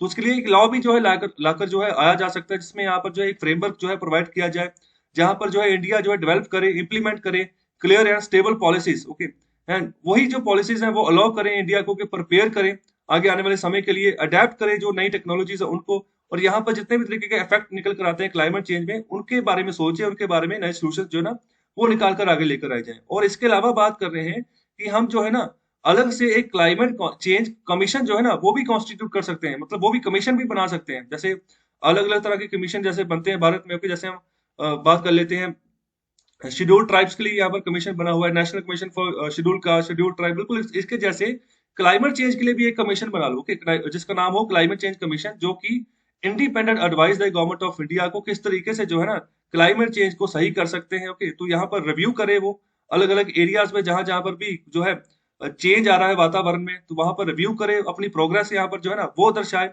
जिस तरीके से जो हमारे नए गोल्स होंगे ना, तो उन गोल्स को हम जो है ना सही मायने में सही टाइम लिमिट रहते हुए हम अचीव कर पाए।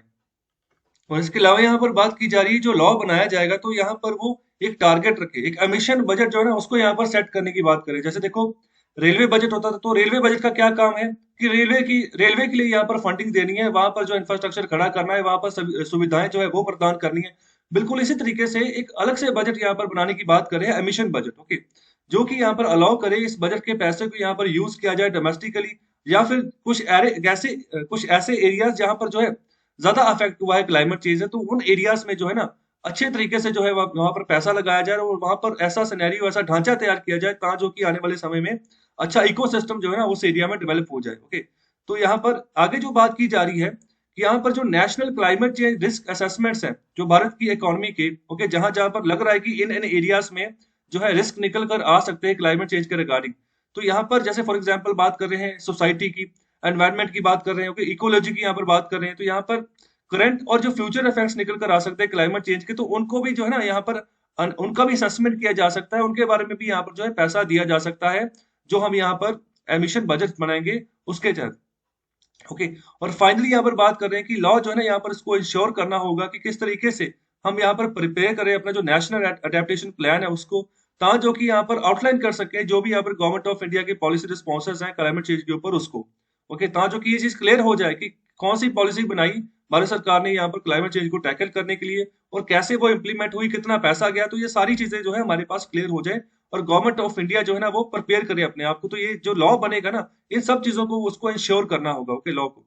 तो इसी के चलते आगे बात करें कि भारत को यहाँ पर जरूरत है 95 से 125 बिलियन डॉलर की पर ईयर इन्वेस्टमेंट।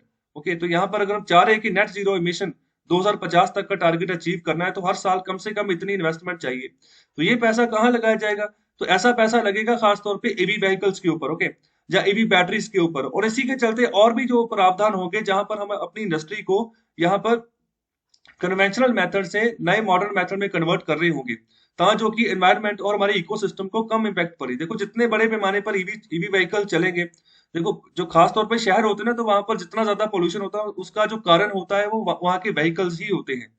ओके, जिसकी वजह से एमिशन होता है, बीमारियां फैलती हैं और हवा खराब होनी शुरू हो जाती है। तो दिल्ली में एयर क्वालिटी इंडेक्स किस लिए खराब है? तो वहां पर पॉल्यूशन बहुत ज्यादा है, इसके तहत वो खराब है। ओके, और इसके अलावा जो बाकी जो उनके आस पड़ोस के जो राज्य हैं, तो वहां पर जब स्टबल बर्निंग होती है तो उसका भी थोड़ा बहुत इम्पैक्ट पड़ता है। ओके, तो ये सब चीजें हैं। ओके, तो हमें अगर ईवी व्हीकल्स के ऊपर इन्वेस्टमेंट चाहिए तो बहुत बड़े पैमाने पर चाहिए।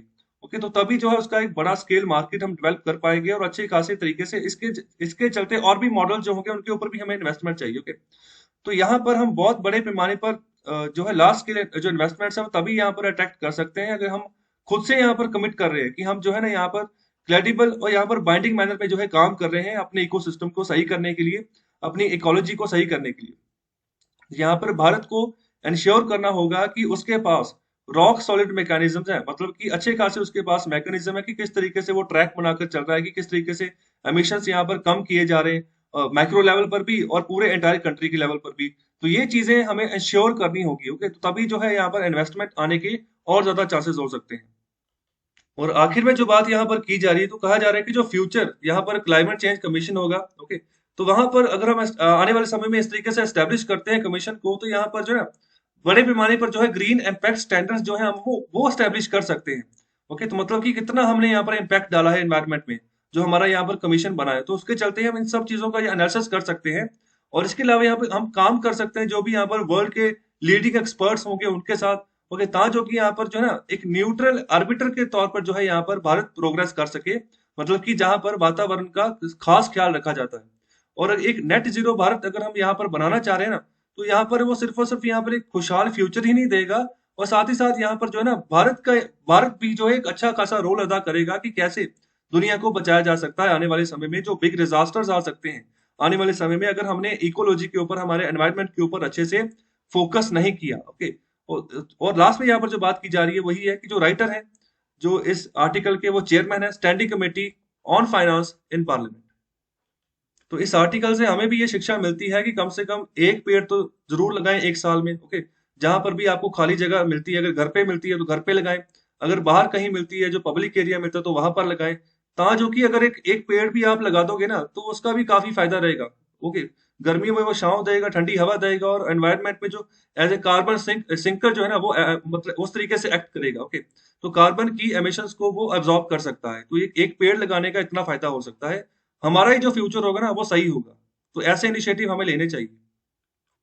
और आगे यहाँ पर एक रिपोर्ट आई है चिल्ड्रंस के ट्रैफिकिंग के बारे में, मतलब कि जो बच्चों की तस्करी की जाती है ना, बच्चों को यहाँ पर अगर कोई बच्चा कहीं किसी और एरिया गए तो वहां से उठाकर किसी बड़े शहर में ले गए, तो इस तरीके से ट्रैफिकिंग होती है, बच्चों की तस्करी होती है। तो यहाँ पर चोरी भी किए जाते हैं बच्चे, और यहाँ पर कई बार जो है ना उनकी फैमिली से ही यहाँ पर जो है बात करके बच्चों को ले जाया जाता है किसी दूसरी जगह पर, और वहां पर जाके फिर दूसरी जगह पर बेच दिया जाता है।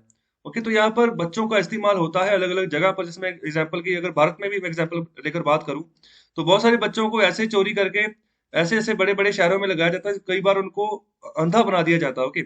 ता जो कि वो सिर्फ और सिर्फ किसी पर्टिकुलर बंदे के लिए ही काम करे, भीख मांग कर पैसा लेकर आए, और शाम को जो है ना उनका जो कलेक्टर होगा उसको उन्होंने पैसे जमा करवाने हैं। तो इस तरीके से बच्चों का इस्तेमाल होता है, और भी यहाँ पर बहुत बुरे तरीके हैं जिससे यहाँ पर जो है ट्रैफिकिंग की जाती है। तो इसमें काफी राइस जो है देखने को मिल रहा है पिछले 15 सालों में। तो 3 गुना ये यहाँ पर बढ़ोतरी हो चुकी है बच्चों की ट्रैफिकिंग में, बच्चों की तस्करी में। और अगर हम एडल्ट वुमेन की यहाँ पर तस्करी की बात करें तो वहां पर गिरावट देखने को मिली है 2018 के मुताबिक। यहाँ पर वो 70 से अभी जो है 50% तक उनकी यहाँ पर जो है अभी गिरावट हो गई है, मतलब कि अभी वो उनकी तस्करी अभी कम हो रही है। तो यहाँ पर अभी कोशिश है कि अभी बच्चों के मामले में बच्चों की जो तस्करी बढ़ी है वो 10 से जो है ना 30% जो है अभी बढ़ चुकी है। तो ये आप थोड़ा सा डाटा यहाँ पर देख सकते हो परसेंटेज शेयर के हिसाब से, ये वोमेन का है। ओके। तो यहाँ पर सॉरी जो रेड कलर में यहाँ पर जो है वो यहाँ पर वोमेन का है, और गर्ल्स का यहाँ पर जो है इस ग्रेश कलर में है, तो मैन का यहाँ पर जो है वो ऑरेंज कलर में है, और ये ब्लू कलर में बॉयज का डाटा है। तो ये सभी एरियाज में आप सारे ईयर से 2004, 2009, 2014, 2018, तो आप देखो किस तरीके से जो है यहाँ पर बढ़ोतरी किनकी रही है, जो यहाँ पर चिल्ड्रंस है उन्हीं की यहाँ पर बढ़ोतरी रही है। ओके। तो खासतौर पे जो यहाँ पर सॉरी वोमेन्स है, पहले उनकी बढ़ोतरी थी, सॉरी अभी जो है वो 2018 में वो थोड़ा कम हुआ है। तो अलग अलग डाटा के हिसाब से आप देख सकते हो बच्चे जो है यहाँ पर उनका डाटा ज्यादा जो है बढ़ता जा रहा है। ओके। ये वाला ग्रे वाला, और यहाँ पर जो अगर हम ये बॉयस वाला अगर इसकी बात करें तो थोड़ा सा अभी ध्यान देना होगा। ऐसे ऐसे जो काम होते हैं इसके ऊपर हम हमें खुद को सतर्क रहना होगा। जो आपके भी अगर छोटे बच्चे हैं घर में तो वो अगर बाहर निकल रहे हैं तो कहाँ पर, अगर आप किसी बड़े शहर में रह रहे हो तो वहां पर क्राइम एक्टिविटीज हमेशा उसका रेट ज्यादा होगा, तो वहां पर आपको बच के चलना होगा। और अभी हम बात करने जा रहे हैं फ्रंट पेज न्यूज की। तो यहाँ पर जो सबसे पहली न्यूज है, तो यहाँ पर बात करें जो नीति आयोग है वो चाह रहा है कि यहाँ पर जो पाइपलाइन ऑफ एसेट्स है उनकी सेल कर दी जाए जल्दी से जल्दी। ओके। तो यहाँ पर उसी के रिगार्डिंग यहाँ पर उसको शेड्यूल करने की यहाँ पर बात की जा रही है नीति आयोग के द्वारा। तो यहाँ पर बात की जा रही है, तो सबसे पहले यहाँ पर बात कर रहे हैं कि देखो डिसइन्वेस्टमेंट क्या होती है। देखो इसमें एसेट सेल क्या होता है, जितने भी भारत सरकार के पास जो पीएसयूज हैं, खासतौर पे जो पब्लिक सेक्टर अंडरटेकिंग्स हैं, जो सरकारी अदारे हैं जहां पर भारत सरकार का जो शेयर वो ज्यादा है, तो वहां पर भारत सरकार अपना शेयर बेच रही है। ओके। तो उन एसेट्स को भी मोनेटाइज करना चाह रही है, कहने का मतलब उनको बेचे, उनसे पैसा आए, उस पैसे को आगे वो यूज करेगी। ओके। तो इसी के चलते नीति आयोग अभी ना इसको अभी फास्ट ट्रैक पे अभी डालना चाह रहा है कि जल्दी से जल्दी जो है प्रोसेसेस को आगे बढ़ाओ, ताकि जो कि इनको बेचें और पैसा जो है हमारे पास आए। ओके। तो ज्यादा से ज्यादा स्टेक जो है ना हर एक सरकारी इदारे में भारत सरकार बेचना जा रही है। खासतौर पे अभी शुरुआत हुई है पब्लिक सेक्टर अंडरटेकिंग से। आने वाले समय में क्या क्या चीजें बिकेंगी तो इसका आप अंदाजा जो है ना एक ही साल के अंदर अंदर या 2 साल के अंदर अंदर आप लगा लोगे। ओके। कि कितने बड़े पैमाने पर जो है अभी डिसइन्वेस्टमेंट होगा जो भारत सरकार के इदारे हैं उनका। तो वो भी स्टार्टिंग में बात कर रहे हैं कि 100 एसेट्स ऐसे हैं जिनका यहाँ पर जो जिनको आइडेंटिफाई कर लिया जा चुका है, और जिनकी वैल्यू जो निकल कर आती है वो 5 लाख करोड़ के आसपास निकल कर आती है। तो ये 100 एसेट्स ऐसे हैं जिनको ये बेचेंगे और उससे 5 लाख करोड़ जुटाएंगे आने वाले समय में। तो आने वाले 4 सालों के लिए यहाँ पर जो है इस चीज को यहाँ पर प्रपोजल को बनाया गया है। तो इसके चलते मिनिस्ट्रीज जो है, जो भी मंत्रालय है, जिन मंत्रालय के अंतर्गत जो है जो कोई भी पीएसयू पढ़ता है, तो अभी उनको बोल दिया गया है कि अपना रोड मैप जो है 4 सालों का तैयार कर लो कि 4 सालों में किस किस तरीके से कौन कौन सा पीएसयू आप कब कब बेचोगे और वो कितना कितना पैसा लेकर आएगा। तो यहाँ पर जो इसके अलावा जो राज्य हैं, सेंट्रल मिनिस्ट्रीज हैं, तो उनके साथ भी जो है बातचीत चल रही है। तो जो इनका यहाँ पर फिजिकल ईयर 22 का जो टारगेट है ना, फिजिकल ईयर 2021-22, तो 2021-22 कहाँ से शुरू होता है, कहाँ से कम होता है? ये 1 अप्रैल 2021 से शुरू होगा और 31 मार्च 2022 को खत्म होगा। तो ये वाले फिजिकल ईयर का जो डिसइन्वेस्टमेंट टारगेट है ना भारत सरकार का, वो 1.75 लाख करोड़ का है। मतलब कि इतना स्टेक सेल करके इतना पैसा जुटाना है इस साल। ओके, तो इसी के चलते अगर करंट फिजिकल ईयर की बात करें, जो कि यहाँ पर 1 अप्रैल 2020 से शुरू हुआ था और ये अभी खत्म होगा 31 मार्च 2021 को, तो इस समय भारत सरकार डिसइन्वेस्टमेंट करके सिर्फ 21,300 करोड़ ही यहाँ पर जो है हासिल कर सकी है। तो लेकिन इसका टारगेट कितना था, कितना अचीव करना था? तो यहाँ पर 2.1 लाख करोड़ अचीव करना था, जो इनका फिजिकल ईयर 2021 का टारगेट था। लेकिन कितना अचीव हो पाया? सिर्फ 21,300 करोड़ रुपए। और आगे जो न्यूज़ है फ्रंट पेज पे, तो यहाँ पर बात कर रहे हैं कि भारत जो है ना, भारत सरकार जो है वो यहाँ पर उनके जो फॉरेन फ्लाइंग राइट्स है उनको रीनेगोशिएट कर सकती है अलग अलग मुल्कों के साथ, including those in middle east. Okay, तो मिडल ईस्ट में जो कंट्रीज पड़ते हैं उनके साथ भी जो है रीनेगोशिएशन की जाती है, फॉरेन की जा सकती है फॉरेन फ्लाइंग राइट्स के मामले में। तो यहाँ पर है क्या? तो स्टार्टिंग में यहाँ पर बात कर रहे हैं कि bid to target reduction in sixth freedom traffic. तो यहाँ पर सिक्स्थ फ्रीडम ट्रैफिक होता क्या है? देखो, अगर कोई भी बंदा सपोज करो न्यूयॉर्क से दिल्ली आ रहा है, ओके, तो या तो फिर वो यहाँ पर नॉन स्टॉप यहाँ पर फ्लाइट लेकर आ सकता है कि कोई जो है कहीं पर भी नहीं रुकेगी, सीधे न्यूयॉर्क से दिल्ली उतरेगी। ओके, और दूसरा यहाँ पर रास्ता है कि कोई भी यहाँ पर जो है ना वाया हब रूट जो है ना उसको फॉलो करके आ सकता है। जैसे कोई भी मिडल ईस्ट में जो है यहाँ पर जो स्टे हो सकता है, या फिर किसी यूरोपियन कंट्री पे वो स्टे हो सकता है, तो वहां पर रुक के फिर दोबारा जो है वो दिल्ली तक पहुंच सकता है। तो इस यहाँ पर जो हमारा ये इस पूरे के पूरे सिनेरियो को जो है ना हम यहाँ पर बोलते हैं सिक्स्थ फ्रीडम ट्रैफिक। और अभी भारत सरकार जो ना इसी ट्रैफिक को यहाँ पर रिड्यूस करने की यहाँ पर बात कर रही है कि जो भी यहाँ पर जितने भी इनके जो कंट्रीज के साथ एग्रीमेंट्स हुए होते हैं कि हम जो है यहाँ पर आपकी कंट्री में स्टे करेंगे, जब हमारी फ्लाइट दिल्ली से चलेगी, ओके, मिडिल ईस्ट में रुकेगी या यूरोप में रुकेगी, फिर आगे न्यूयॉर्क जाएगी, जब किसी भी देश में जाएगी, तो यहाँ पर ये सभी मुल्कों के साथ एग्रीमेंट्स जो है हुए होते हैं। ओके, तो इसी के चलते यहाँ पर इसमें अभी रिडक्शन करने की बात करेंगे। यहाँ पर इंटरमिशन जो है ना उसको अभी कम करना है। ओके, इसका जो यहाँ पर मात्रा है ट्रैफिक का उसको कम करना है। और साथ ही साथ यहाँ पर जो है बात कर रहे हैं कि मोर अपॉर्चुनिटी जो ना इंडियन एयरलाइंस को हम यहाँ पर प्रोवाइड करेंगे। ओके, अभी ज्यादा किनके पास है? जो यहाँ पर फॉरेनर्स की जहाँ पर जो एयरक्राफ्ट है उनके पास है। तो अभी इंडियन एयरलाइंस को भी जो है अपॉर्चुनिटीज आने वाले समय में जो है पैदा करनी है कि वो भी नॉन स्टॉप फ्लाइट्स लेकर चले, वाया हब जो है मिडिल ईस्ट को वो यूज करे, या फिर यूरोपियन कंट्रीज को यूज करे और आगे बढ़े। और इसके अलावा जो एयर इंडिया है, जो विस्तारा है, तो यहाँ पर वो है ना वो लॉन्ग हॉल इंटरनेशनल फ्लाइट्स देती हैं, मतलब कि नॉन स्टॉप फ्लाइट्स की जहाँ पर जो सुविधा है वो प्रोवाइड करती हैं। इसके अलावा बात करें कि रिव्यू में see low cost carriers offering such flights too. Okay, तो रिव्यू भी किया जाएगा कि जो यहाँ पर लो कॉस्ट कैरियर्स हैं जो यहाँ पर ऑफरिंग करते हैं ऐसी फ्लाइट्स को, कि किस तरीके से यहाँ पर वो काम करती हैं। इसके अलावा यहाँ पर इंडिया का यहाँ पर बायलेटरल एग्रीमेंट है 109 कंट्रीज के साथ। ओके, जहां पर हमारे जहाज जाते हैं, रुकते हैं, ओके, स्टे करते हैं, फिर आगे बढ़ते हैं। ओके, यहाँ पर ये भी बात की जा रही है कि इन सभी जो 109 कंट्रीज है ना, तो इनके साथ हम यहाँ पर जो है रीनेगोशिएट नहीं करने जा रहे हैं, सिर्फ गिने चुने एरियाज में ही यहाँ पर रीनेगोशिएशन करेंगे, ताकि जो भारत की यहाँ पर एयरलाइंस है उनका भी पार्टिसिपेशन रेट जो है ट्रैफिक में उसमें बढ़ाया जाए। ओके, तो यहाँ पर खास तौर पे जो मिडिल ईस्ट का एरिया है ना, तो वहां पर ये इसको जो टारगेट किया गया है। और जो कुछ यहाँ पर जो यूरोप के यहाँ पर जो फॉरेन कंट्रीज है उनको टारगेट किया गया है। और आगे जो न्यूज़ है फ्रंट पेज में, तो यहाँ पर बात करें कि जो फ्लिपकार्ट का जो होलसेल यूनिट है ना, तो वो अभी जो है जो उनका जो अल्फा सेलर्स है उनको यहाँ पर जो गुड सप्लाई करते हैं उसको अभी रोक देगा।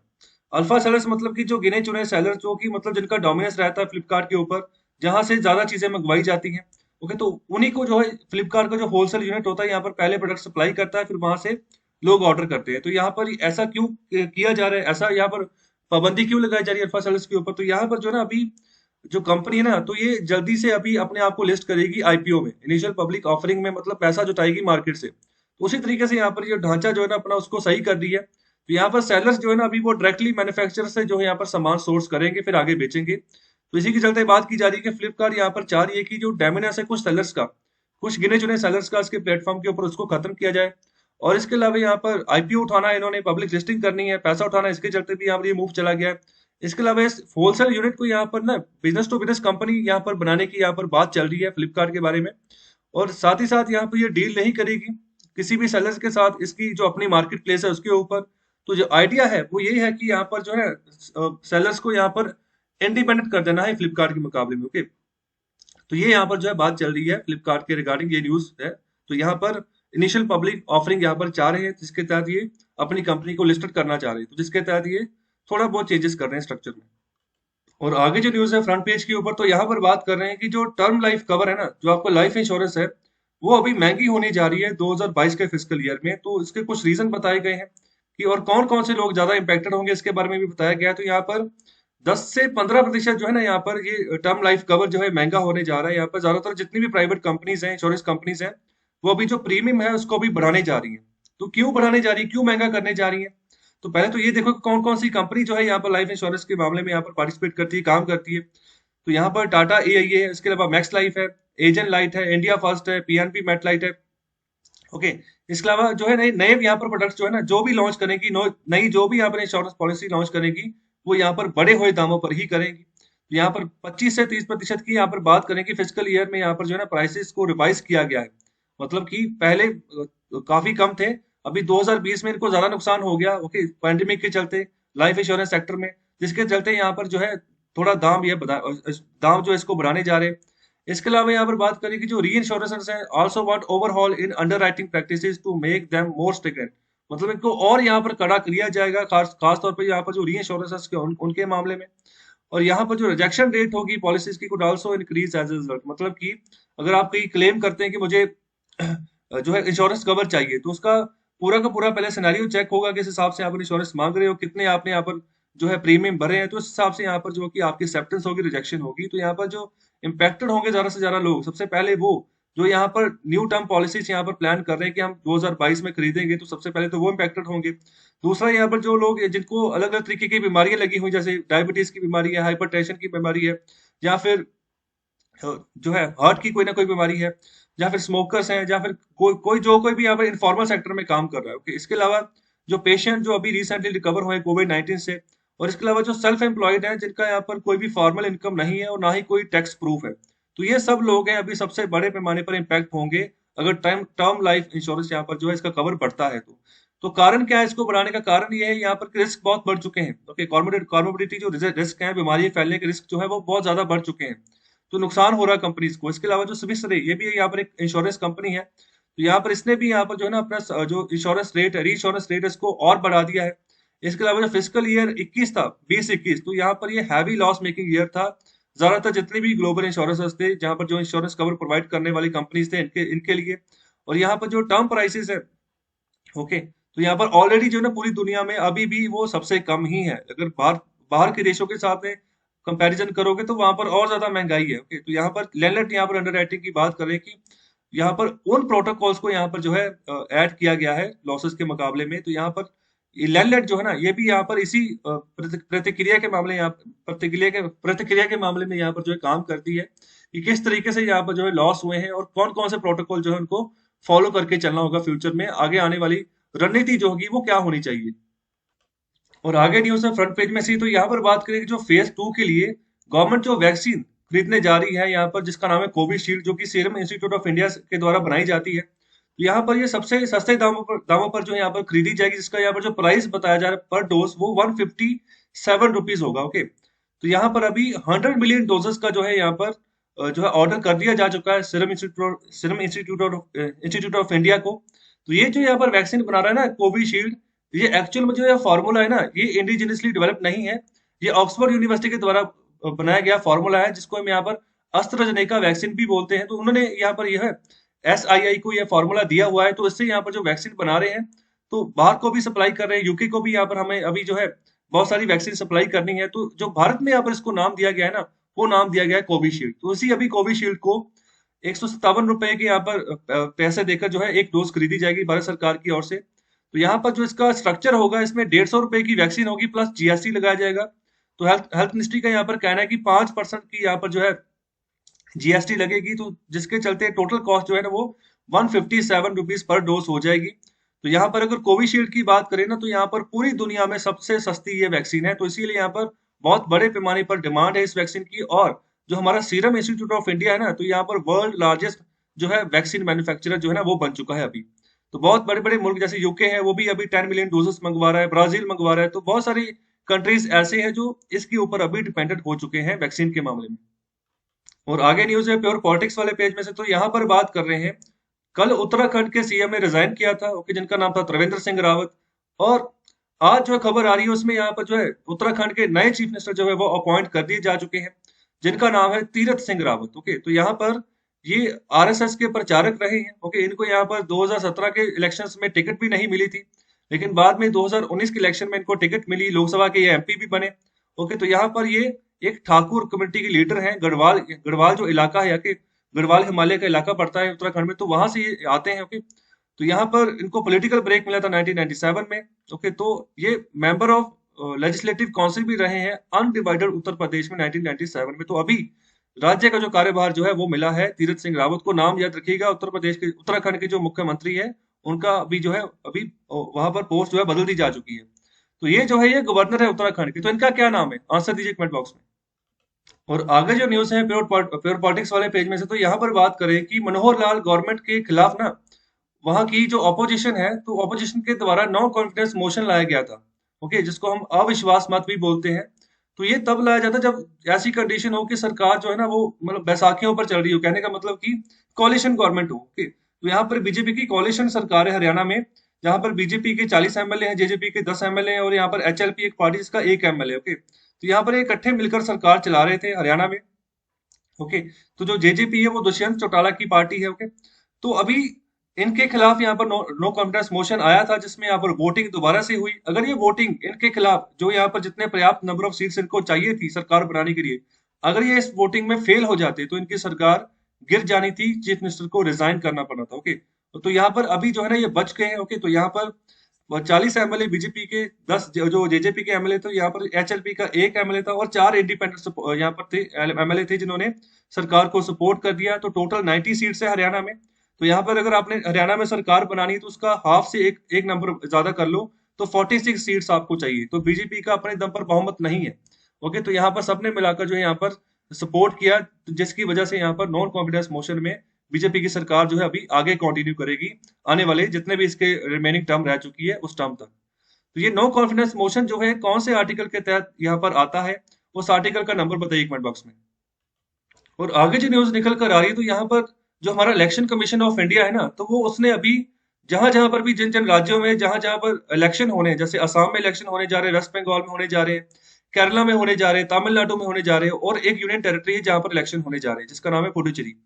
तो अभी इन सभी जगह पर 272 कॉन्स्टिट्यूंसीज ऐसी आइडेंटिफाई की गई हैं इन सभी राज्यों में, यहाँ इन सभी यूनियन टेरिटरीज में। तो यहाँ पर जहां पर एक्सपेंडिचर सेंसिटिव ये जो है ना, ये यहाँ पर कॉन्स्टिट्यूएंसीज है। कहने का मतलब यहाँ पर बहुत ज्यादा खर्चा होता है इलेक्शन कैंपेन के जरिए। तो यहाँ पर ना इसी के चलते इनको आइडेंटिफाई किया गया, तो इलेक्शन कमीशन इनके ऊपर जो है नजर बनाई रखेगा। और इसी के चलते तमिलनाडु में जितनी जितनी भी यहाँ पर मेंबर ऑफ लेजिस्लेटिव असेंबलीज की कॉन्स्टिट्यूएंसीज, उसमें से आधी कॉन्स्टिट्यूएंसीज जो है ना यहाँ पर एक्सपेंडिचर सेंसिटिव है। तो मतलब कहने का मतलब यहाँ पर सबसे ज्यादा पॉसिबिलिटी है कि यहाँ पर जो पॉलिटिकल पार्टीज होंगी, जो कैंडिडेट्स होंगे ना, वो यहाँ पर वोटर को इन्फ्लुएंस करने के लिए कैश का इस्तेमाल करेंगे, या तो उसको शराब पिलाएंगे, या फिर कोई कूपन देंगे, या फिर कोई और चीज ना, कोई भी और चीज जो है मुफ्त में दे सकते हैं, कोई टीवी दे दिया या फ्रिज दे दिया, या फिर कोई भी चीज, मतलब इस तरीके की एक्टिविटीज की जाएंगी वोटर्स को लुभाने के लिए। ओके, तो वोटर जो है लालच में आकर जो है अपना वोट पक्का कर देंगे कि हम जो है वोट इसी पार्टी को देंगे। तो ये सब चीजें ना, इसके ऊपर इलेक्शन कमीशन नजर बनाए रख रहा है। तो इसके ऊपर अभी इसको सही तरीके से मैनेज करके चला जाए कि ऐसी एक्टिविटीज कोई भी देखने को ना मिले, वोटर जो है ना अपने होश में आकर वोट दे। और आगे न्यूज है कोविड-19 इम्पैक्ट फार्मा एंड करियर्स वाले पेज में से। तो यहाँ पर बात कर रहे हैं कि भारत जो है ना, जो इसकी पहली स्ट्रेटेजी रही है फेज 1 में जो वैक्सीनेशन की गई थी कि 4 से 6 हफ्तों के बीच में ना, उसके बाद जो है दूसरा डोज दिया जाएगा वैक्सीन का, तो उसी को आगे फॉलो अप करके चलेगा फेज 2 में भी। तो यहाँ पर देखो जो भारत के एक्सपर्ट ग्रुप है, तो जो वहां पर कोवैक्सीन लगाई जा रही है, कोविशील्ड लगाई जा रही है, तो वो कह रहे हैं कि हमारे पास इनफ है, मतलब सप्लाई इनफ है वैक्सीन की, काफी बड़े पैमाने पर हमारे पास वैक्सीन मौजूद है। तो भारत में जो है ना, जो हमने टारगेट रख के चला हुआ है कि 4 से 6 हफ्ते के बाद दूसरा डोज दिया जाएगा, तो 4 से 6 हफ्ते के बाद ही दिया जाएगा। ओके, तो इसमें हम कोई बदलाव नहीं रखेंगे। तो यहाँ पर अगर दुनिया की बात करें तो वहां पर क्या हो रहा है, जैसे यूके कनाडा की बात करें, तो उन्होंने क्या किया है कि जो एक डोज दे दी वैक्सीन की, दूसरी डोज की यहाँ पर जो ड्यूरेशन रखी है वो 4 महीने बाद रखी है। ओके, और यहाँ पर डब्ल्यूएचओ ने जो रिकमेंडेशन दी है ना कि सेकंड डोज कब देनी है, तो उसने बोला है कि 6 हफ्तों के बीच बीच में दे दो, अगर सही से जो है ना असर करना है, सही से अगर इम्यून सिस्टम को स्ट्रॉन्ग करना है इंसान की। तो लेकिन भारत सरकार यहाँ पर क्या कह रही है, जो भारतीय एक्सपर्ट्स वो कह रहे हैं कि ये जो कंट्रीज है वो ऐसा इसलिए कर रही हैं, इतना लंबा यहाँ पर ड्यूरेशन इसलिए रख रहे हैं क्योंकि इनके पास सप्लाई की कमी है। इनके पास जो है ना पर्याप्त मात्रा में वैक्सीन पहुंच नहीं रही, इसलिए यहाँ पर इन्होंने इसको यहाँ पर ज्यादा एक्सटेंड कर दिया है। लेकिन इंडिया के जो मामले की अगर बात करें तो हमारे सामने ऐसा कोई चैलेंज नहीं है, हमारे पास सप्लाई जो है ना वो काफी बम्पर है। तो जो हमारा टारगेट पिछले फेज में था उसी को जो है ना 4 से 6 हफ्ते के बाद ही जो है दूसरा डोज दिया जाएगा वैक्सीन का। तो देखिए ये यहाँ पर तो हम दो दो डोजेस दे रहे हैं ना, कुछ वैक्सीन ऐसे भी हैं जैसे हम जब जो जॉनसन एंड जॉनसन ने जहाँ पर जो वैक्सीन बनाई है तो वो सिंगल शॉट वैक्सीन है, तो कुछ वैक्सीन सिंगल शॉट वाली भी है और ज्यादातर वैक्सीन जो यहाँ पर सप्लाई दी जा रही है वो डबल शॉट वाली है। और आगे जो न्यूज है सेम पेज के ऊपर, तो यहाँ पर बात की जा रही है हाल ही में भारत सरकार ने नए सोशल मीडिया रूल्स लेकर आई थी, जिसके तहत रूल्स को और सख्त कर दिया गया कि जितने भी सोशल मीडिया प्लेटफॉर्म्स हैं वहां पर किसी भी तरीके का अगर फेक कंटेंट चलता है तो उसको जो है हटाने का दारोमदार जो सोशल मीडिया प्लेटफॉर्म के ऊपर होगा। साथ ही साथ उस यहाँ पर कंटेंट का जो ओरिजिनेटर होगा उसको भी आइडेंटिफाई करना जो है यहाँ पर सोशल मीडिया का काम होगा। तो किसी भी तरीके का यहाँ पर जो है गलत एक्टिविटी जो है नहीं देखी जा सकती। तो उसी के तहत जो है ना यहाँ पर बात की गई थी कि अगर किसी ने भी यहाँ पर ग्रीवेंसेस करना, मतलब कि अगर किसी को लग रहा है कि फेसबुक के ऊपर जो है ऐसा ऐसा हो रहा है जिससे मतलब कि पर्सनली जो है प्राइवेसी खत्म हो रही है किसी किसी दूसरे बंदे की, या फिर उसके ऊपर ऐसा अटैक हो रहा है जो कि नहीं होना चाहिए, ऐसे कमेंट्स आ रहे जो कि नहीं आने चाहिए, तो इसके चलते जो है ग्रीवेंसेस सेल बनाया जाए। ओके, भारत सरकार ने यहाँ पर कहा है। तो उस ग्रीवेंसेस सेल में यहाँ पर जो है वो जैसे फेसबुक की एग्जांपल ले रहे हो तो वो यहाँ पर भारत में ग्रीवेंसेस सेल बनाएगी, वहां पर ऑफिसर्स अपॉइंट करेगी जो कि यहाँ पर जिस तरीके के भी जो इंटेंशन देखी गई है, यहाँ पर जिसने यहाँ पर अप्लाई करना है, जिसको भी यहाँ पर जिसने हम कह सकते हैं कि जिस भी तरीके से अगर कोई फेसबुक चला रहा था उसको गलत कमेंट आए तो वो यहाँ पर अप्रोच कर सकता है उस ग्रीवेंसेस सेल में, उस ऑफिसर को अप्रोच कर सकता है, तो अपना दुखड़ा उसको सुना सकता है कि इसका हल कीजिए, कोई एक्शन लीजिए। ओके, तो यहाँ पर ये कहा जा रहा है कि ये जो नए मीडिया नॉर्म्स आएंगे उसके चलते जो यहाँ पर ये ऑफिसर्स बनाए जाएंगे ग्रीवेंसेस सेल के, तो उनको जो है ना परमानेंट एस्टेब्लिशमेंट जो है वो कंसीडर किया जा सकता है भारत सरकार के द्वारा। और जो जो चीजें यहाँ पर परमानेंट एस्टेब्लिशमेंट हो जाती हैं तो वहां पर फिर अच्छा खासा टैक्स लगता है। जो भी कंपनी वहां पर उस देश में व्यापार कर रही हो, जितना भी यहाँ पर प्रॉफिट कमा रही हो, तो वहां पर अच्छा खासा टैक्स लगता है। ओके, तो इसी के चलते यहाँ पर जो है न्यूज में यहाँ पर बात की जा रही है। तो जो जितने भी ऑफिसर्स लगेंगे यहाँ पर तो वहां पर हायर टैक्स जो है उनके लार्जर पोर्शन ऑफ मनी के ऊपर जो है लग सकता है, जो भी उन्होंने पैसा भारत में जनरेट किया है। और इसी के चलते ये जो कंपनीज हैं जैसे फेसबुक है, जैसे गूगल है, यूट्यूब है, कोई भी है, तो यहाँ पर वो अप्रोच कर रही है अपने एडवाइजर्स को कि कोई यहाँ पर सिचुएशन जो है ना वैसे सोल्यूशन जो है वो निकाला जाए कि किसी ना किसी तरीके से कम टैक्स यहाँ पर दे। ओके, तो इस तरीके से यहाँ पर न्यूज जो है बाहर आ रही है। और आगे न्यूज है एटी मार्केट्स वाले पेज में से, तो यहाँ पर जो सेबी है, security and exchange board of India है, वो यहाँ पर जो म्यूचुअल फंड्स इन्वेस्टर्स है यहाँ पर उनको कह रहा है कि आप जो जो उनका जो कैप होल्डिंग है ना उसको यहाँ जो है आप जो है उसकी पकड़ मजबूत कर लो, खासतौर पे जो परपेचुअल बॉन्ड्स है उनके मामले में। तो परपेचुअल बॉन्ड्स क्या होते हैं, देखो जो भी ऐसा कोई बॉन्ड जैसे जहां पर किसी ने बॉन्ड इशू किए, तो ऐसे बॉन्ड जहां पर पैसा इन्वेस्ट किया गया लेकिन इस बॉन्ड्स में जो है ना कोई मेच्योरिटी डेट नहीं होगी कि कब जाकर ये मेच्योर होंगे, कब जाकर जो है रिटर्न जो है वो वापस मिलेगा इन्वेस्टर्स को। ओके, तो यहाँ पर क्या होता है, यहाँ पर कूपन्स मिलते हैं इशूअर्स की तरफ से, जिसने भी ये बॉन्ड इशू किया होता है, जिस भी कंपनी है बॉन्ड इशू किए होते हैं, यहाँ पर कुछ कूपन्स में थोड़े बहुत इंसेंटिव होते हैं जो है मिलते रहते हैं जिन्होंने भी यहाँ पर म्यूचुअल फंड के थ्रू इन्वेस्ट किया होता है। तो यहाँ पर जो बात बोली जा रही है जो नेट एसेट वैल्यूज है ना, तो नेट एसेट वैल्यू जो यहाँ पर इन स्कीम्स की यहाँ निकल कर आ रही है, इन इंस्ट्रूमेंट्स की यहाँ पर निकल कर आ रही है जहाँ पर म्यूचुअल फंड के थ्रू अपने पैसा जो है यहाँ पर होल्ड करके रखा हुआ है, तो यहाँ पर मार्केट टू मार्केट बेसिस के ऊपर यहाँ पर लॉस जो है वो देखने को मिल सकता है आने वाले समय में, ये एनालिस्ट का यहाँ पर कहना है। इसी के चलते यहाँ पर जो है ना securities and exchange board of India ने ऑर्डर किया है म्यूचुअल फंड्स को कि वो जो है ना अपनी ऑनरशिप जो है ना इन बॉन्ड्स के ऊपर उसको वो कैप कर लें, हासिल कर लें। ओके, तो यहाँ पर इनको बात कही जा रही है with special features at 10% of the assets of the scheme and value them as 100 years instrument from next month। मतलब इस तरीके से उसकी वैल्यू गए 100 ईयर इंस्ट्रूमेंट के तौर पर आने वाले महीने में। तो साथ ही साथ यहाँ पर स्पेशल फीचर जो है 10% ऑफ द एसेट जो स्कीम निकल कर आती है तो वो भी यहाँ पर जो वैल्यू इसमें ऐड की जा रही है, जिसमें कि यहाँ पर इजाफा होगा इसकी जो टोटल वैल्यू होगी उसमें। तो यहाँ पर आने वाले समय में यहाँ पर बात की जा रही है कि रिडेम्पशन जो है देखने को मिल सकती है पोटेंशियली, अगर हम म्यूचुअल फंड के क्षेत्र में अगर हम बात करें। ओके, तो इसके चलते यहाँ पर बात की जा रही है रेगुलेटर की तरफ से कि जो टीयर 1 बॉन्ड्स हैं, टीयर 2 बॉन्ड्स जिनको हम परपेचुअल बॉन्ड्स भी कहते हैं, जो कि इशू किए जाते हैं बेसल 3 फ्रेमवर्क के तहत। यहाँ पर बेसल 3 फ्रेमवर्क किसके रिगार्डिंग बात करता है, यहाँ पर बेसल 3 फ्रेमवर्क बात करता है जो बैंकों में यहाँ पर लिक्विडिटी की, यहाँ पर जो कैपिटल की यहाँ पर जो कमी होती है, जो यहाँ पर स्ट्रेस होता है पैसे का, इसके मामले में कि कैसे वहां पर जो इक्विटी है वो बढ़ाई जाए, बैंकिंग में कैपिटल जो इक्विटी वो कैसे बढ़ाई जाए। ओके, तो यहाँ पर इसी के चलते यहाँ पर बात की जा रही है। तो कहा जा रहा है कि इसके अंतर्गत जितने भी यहाँ पर परपेचुअल बॉन्ड्स हैं तो यहाँ पर उनको जो है यहाँ पर जो है विद सम स्पेशल कैरेक्टर्स जो है उनको हम इक्विटी में कन्वर्ट कर सकते हैं, जो कि जब भी फाइनेंशियल इंस्टीट्यूशन जैसे बैंक है अगर वो किसी तरीके का स्ट्रेस फेस करता है तो वहां पर जो है ना इक्विटी में कन्वर्ट करके पैसा जो है उन बैंकों को हम जो है प्रोवाइड कर सकते हैं। तो इस तरीके के लिए यहाँ पर सेबी जो है यहाँ पर म्यूचुअल फंड्स को यहाँ पर बात कह रहा है कि जो अपनी होल्डिंग है वो उसको बढ़ा लो, कैप कर लो, खासतौर पे जो परपेचुअल बॉन्ड्स है उसके क्षेत्र में। और आगे न्यूज़ है स्मार्ट इन्वेस्टिंग वाले पेज में से, तो यहाँ पर बात कर रहे हैं आर्बिट्रेज मार्केट की। तो आर्बिट्रेज मार्केट में क्या बात होती है, देखो इसमें ऐसा होता है कि देखो किन्हीं दो या तीन मार्केट्स को हम ले लेते हैं, जैसे भारत के यहाँ पर स्टॉक एक्सचेंज हो गया, यूएस का स्टॉक एक्सचेंज हो गया, लंदन का स्टॉक एक्सचेंज हो गया। तो यहाँ पर इन्वेस्टर्स क्या करते हैं, किसी भी कमोडिटी पे यहाँ पर जो है ना मार्केट में यहाँ पर क्या देखते हैं कि सिर्फ थोड़ा बहुत यहाँ पर फर्क देखने को मिला ना, किसी मार्केट में प्राइस डिफरेंस देखने को मिला, तो दूसरी जगह से पैसा निकालकर जो है पहली वाली जगह में लगा दिया, या पहली वाली जगह से पैसा निकालकर दूसरी जगह में लगा दिया, जहां पर थोड़ा बहुत भी यहाँ पर प्राइस डिफरेंस जो है देखने को मिलता है। ओके, तो यहाँ पर जो ट्रेडिंग होती है प्राइस डिफरेंस के हिसाब से होती है। ओके, तो यहाँ पर भी कुछ ना कुछ अलग अलग कंपनीज है जो यहाँ पर प्राइस डिफरेंस का भी फायदा उठाती है, इसके इस मामले में भी काम करती है। तो यहाँ पर इस मामले में जो है अच्छा खासा जो है इन्वेस्टर्स ने पैसा इन्वेस्ट किया है, जिसको 10,000 करोड़ यहाँ पर राशि बोला जा रहा है पिछले 2 महीनों में। तो इसके अलावा जो है ना और बहुत सारे यहाँ पर इक्विटी प्रोडक्ट्स थे जिसके तहत पैसा निकला भी है। ओके, 10,000 करोड़ के आसपास निकला भी है अभी। हमारी जो Bombay national stock exchange Nifty index की अगर हम बात करें तो यहाँ पर जितनी कंपनी रजिस्टर्ड है, तो वो उसका रीजन था कि यूएस में न्यूयॉर्क की यहाँ पर वॉल स्ट्रीट की जो स्टॉक एक्सचेंज है वहां पर बॉन्ड यील्ड काफी ज्यादा निकल कर आ रही थी। लेकिन इस कैटेगरी में आर्बिट्रेज की मार्केट में यहाँ पर जो है काफी अच्छा खासा पैसा अभी 2 महीनों में इन्वेस्टर्स के द्वारा पुट किया गया है मार्केट में।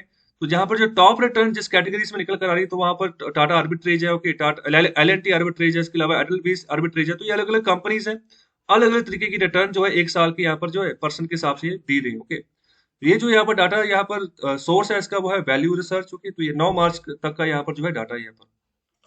और आगे जो न्यूज आ रही है वो है economy micro macro and more वाले पेज में से। तो यहाँ पर बात कर रहे हैं कि जो भारत की कैबिनेट है उसने यहाँ पर ना जो है अप्रूवल दे दी है। यहाँ पर जो हमारा इंश्योरेंस एक्ट 1938 है तो उसमें अभी अमेंडमेंट की गई है, तो उसकी अप्रूवल दे दी गई है।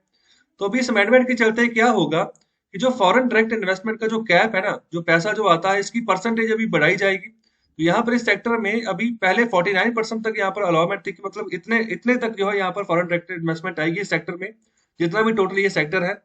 तो अभी जो है इसको बढ़ाकर 74% तक कर दिया गया है। ओके, तो यहाँ पर थोड़ा यहाँ पर जो है इंश्योरेंस सेक्टर में एफडीआई को बढ़ा दिया गया है। तो मतलब कि कहने का मतलब कि आने वाले समय में बाजार को खोल दो जो यहाँ पर फॉरेन इन्वेस्टर्स हैं उनके लिए, कि यहाँ पर और ज्यादा आपको जो है यहाँ पर मौका दे दिया गया है। भारत में आइए, इंश्योरेंस इंडस्ट्री अपनी जो है वो सेटअप कीजिए और यहाँ पर इंश्योरेंस के प्रीमियम बांटिए यहाँ पर। ओके, तो इसी तरीके से यहाँ पर जो है यहाँ पर परसेंटेज राइज कर दिया गया है। तो अमेंडमेंट किया गया है इंश्योरेंस एक्ट 1938 को। तो ये छोटी छोटी बातें सब याद रखिएगा कि कौन से एक्ट के तहत यहाँ पर चेंज हुआ है। ओके, तो गवर्नमेंट ऑफ इंडिया यहाँ पर जो है ना प्राइवेटाइज करना चाह रही है एक जनरल इंश्योरेंस कंपनी को। भारत की यहाँ पर ये कंपनी है। तो इस साल के बजट में यहाँ पर गवर्नमेंट ने अनाउंस कर दिया था कि 2 बैंक प्राइवेटाइज करने हैं और एक जो है इंश्योरेंस कंपनी जो है उसको जो है प्राइवेटाइज करना है। इसके चलते यहाँ पर जो है फॉरेन कैपिटल को अभी बढ़ाने की बात की जा रही है कि इंश्योरेंस का बिजनेस जो है भारत में वो अच्छा खासा चले आने वाले समय में। और आगे न्यूज है कंपनीज वाले पेज में से। तो यहाँ पर जो हमारे न्यूज ब्रॉडकास्टर्स हैं, ओके, तो जो न्यूज ब्रॉडकास्टर्स की जो एसोसिएशन है उन्होंने भी अभी गूगल को लिखा है कि उन्होंने अभी जो जितना भी एड रेवेन्यू आता है उसका अनफेयर जो डिस्ट्रीब्यूशन किया है हमारे साथ। तो यहाँ पर हमारे जो न्यूज चैनल्स हैं अभी उनके रिगार्डिंग बात की जा रही है। इसके अलावा ओके, तो इसके चलते यहाँ पर बात कर रहे हैं कि अभी ना एक तरह से पावर इम्बैलेंस जो है ना वो यहाँ पर निकल कर आ रहा है। तो यहाँ पर ये कहना है जो हमारा ट्रेडिशनल मीडिया है, जो यहाँ पर जो न्यूज ब्रॉडकास्टर्स हैं उनके द्वारा ये बात कही गई है कि जो बिग टेक जो बड़ी कंपनीज है, ओके, तो वो जो है जितना यहाँ पर कंपनसेशन हमारी बनती है वो हमें नहीं देते हैं। ओके, ज्यादातर जो हिस्सा है वो खुद ही यहाँ पर जो है ज्यादा चंक जो है वो खुद ही ले जाते हैं जो बड़े प्लेयर्स हैं।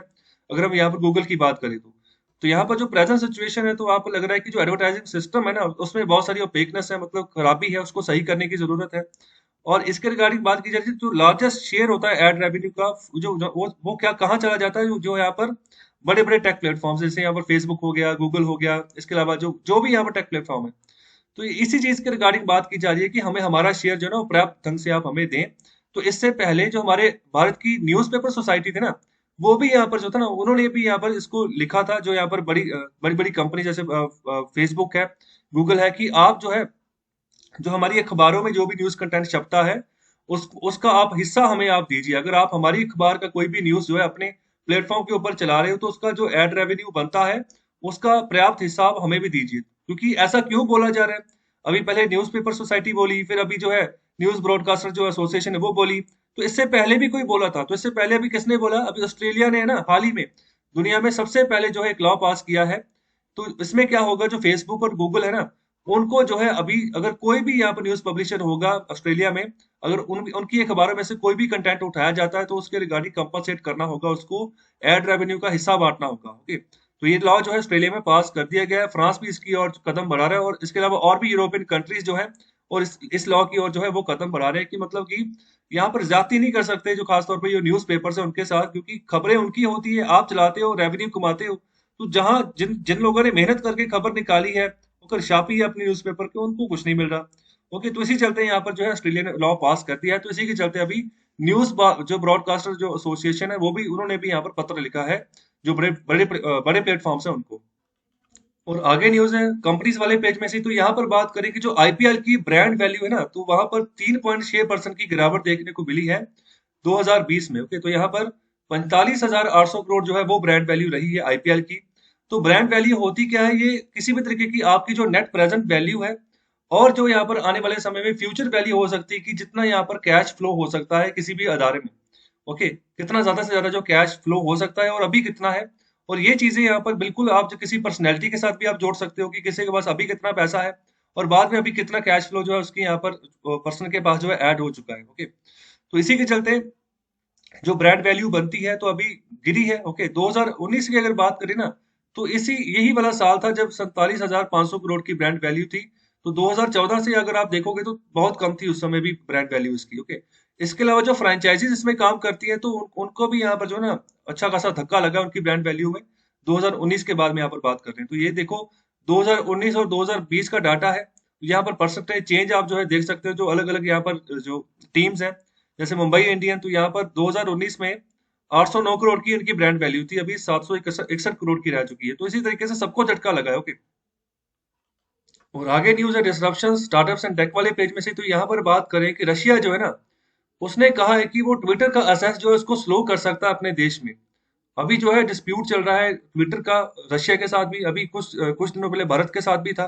ओके, तो भारत के साथ क्यों था? क्योंकि भारत सरकार ने 2 बार यहाँ पर ना नंबर ऑफ ट्विटर हैंडल्स थे जिनकी रिपोर्ट भेजी थी ट्विटर को कि इनको इनको रिमूव करिए, जो कि भारत की गलत छवि दिखा रहे थे पूरे वर्ल्ड को। ओके, तो यहाँ पर फार्मर्स प्रोटेस्ट के बारे में भी कहा जा रहा है कि इनका जेनोसाइड हो सकता है। ओके, इसके रिगार्डिंग और भी यहाँ पर बहुत सारी बातें जो थी की जा रही थी। ओके, तो ये दो दो बार जो थी ट्विटर हैंडल्स की रिपोर्ट भेजी थी, लेकिन उसने कार्रवाई नहीं की।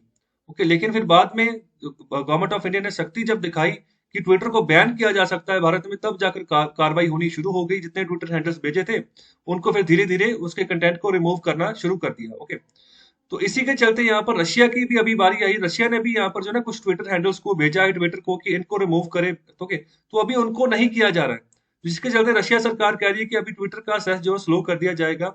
अब यहाँ पर जितने भी तरह के यहाँ पर डेस्कटॉप कंप्यूटर्स होंगे, ओके, तो यहाँ पर मोबाइल डिवाइसेस होंगे, तो वहां पर इसको इसकी कंजप्शन जो है ना ट्विटर की, यहाँ पर इसको कम किया जाएगा, उसका हाफ किया जाएगा।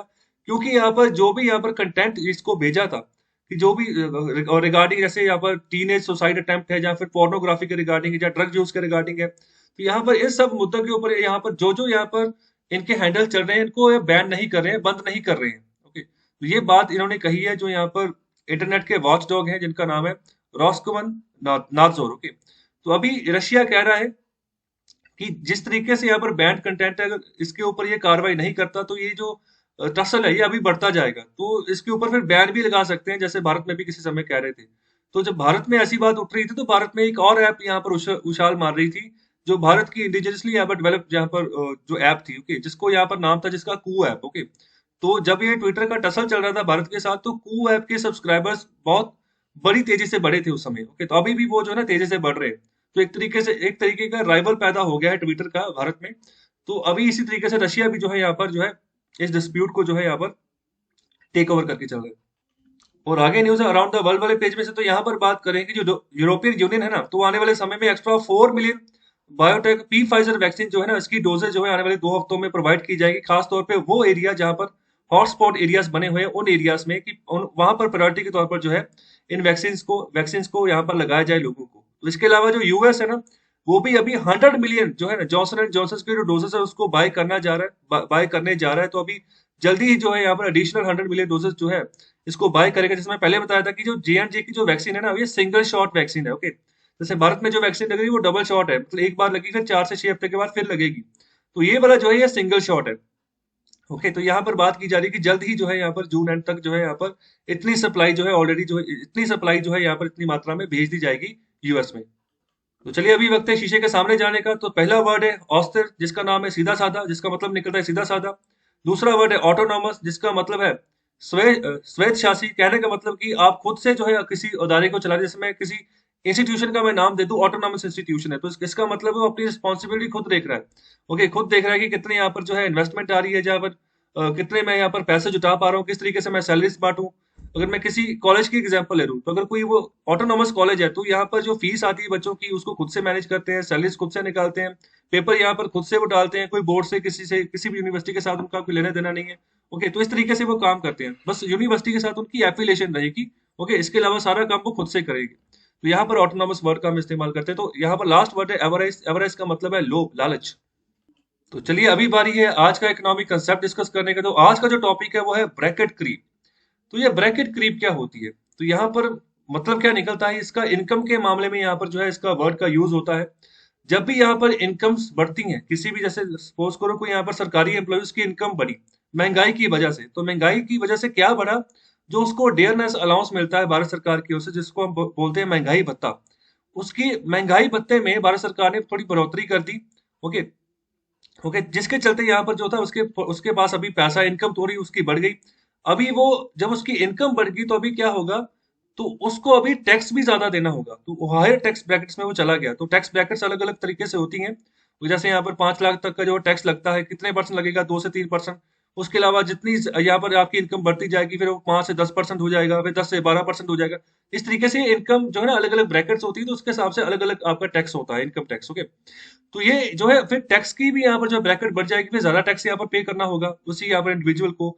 तो इससे क्या होगा, उसकी रियल इनकम तो बढ़ी नहीं, उसकी जो डिस्पोजेबल इनकम है जिसको हम कहते हैं, वो इनकम जब टैक्स देने के बाद में जो इनकम बचती है उसको हम डिस्पोजेबल इनकम कहते हैं। तो वो तो बढ़ी नहीं, बढ़ा क्या है, सिर्फ डेयरनेस अलाउंस, महंगाई भत्ता बढ़ा है सिर्फ। ओके, तो वो भी जो है ज्यादातर इनकम टैक्स में चली गई। तो ऐसे फिनोमिन को यहाँ पर जो फिनोमिना है उसको हम बोलते हैं ब्रैकेट क्रीप। ओके, इंपॉर्टेंट यहाँ पर बात है, नाम याद रखिएगा। डिस्पोजेबल इनकम क्या होती है इसके बारे में आपको पता होनी चाहिए। वो इनकम जब टैक्स पेमेंट करने के बाद जो आपके हाथ में बचती है। ओके, तो कैसा लगा आज का आर्टिकल, कैसे लगी आज की डिस्कशन, तो मुझे कमेंट बॉक्स में आप जरूर बताया करें, फीडबैक दिया करें। ओके, जो भी आपके मन में आता है इस लेक्चर को सुनने के बाद, जो भी आपकी फीलिंग्स होती हैं उनको एक्सप्रेस करा करें मेरे साथ। ओके, तो मैं भी वेट करता हूँ कि आप मुझे मैसेज करें, आपके क्या रिस्पॉन्स है। तो इस लेक्चर को लाइक जरूर करें आप, और ज्यादा से ज्यादा शेयर भी करें। बहुत बहुत शुक्रिया, धन्यवाद।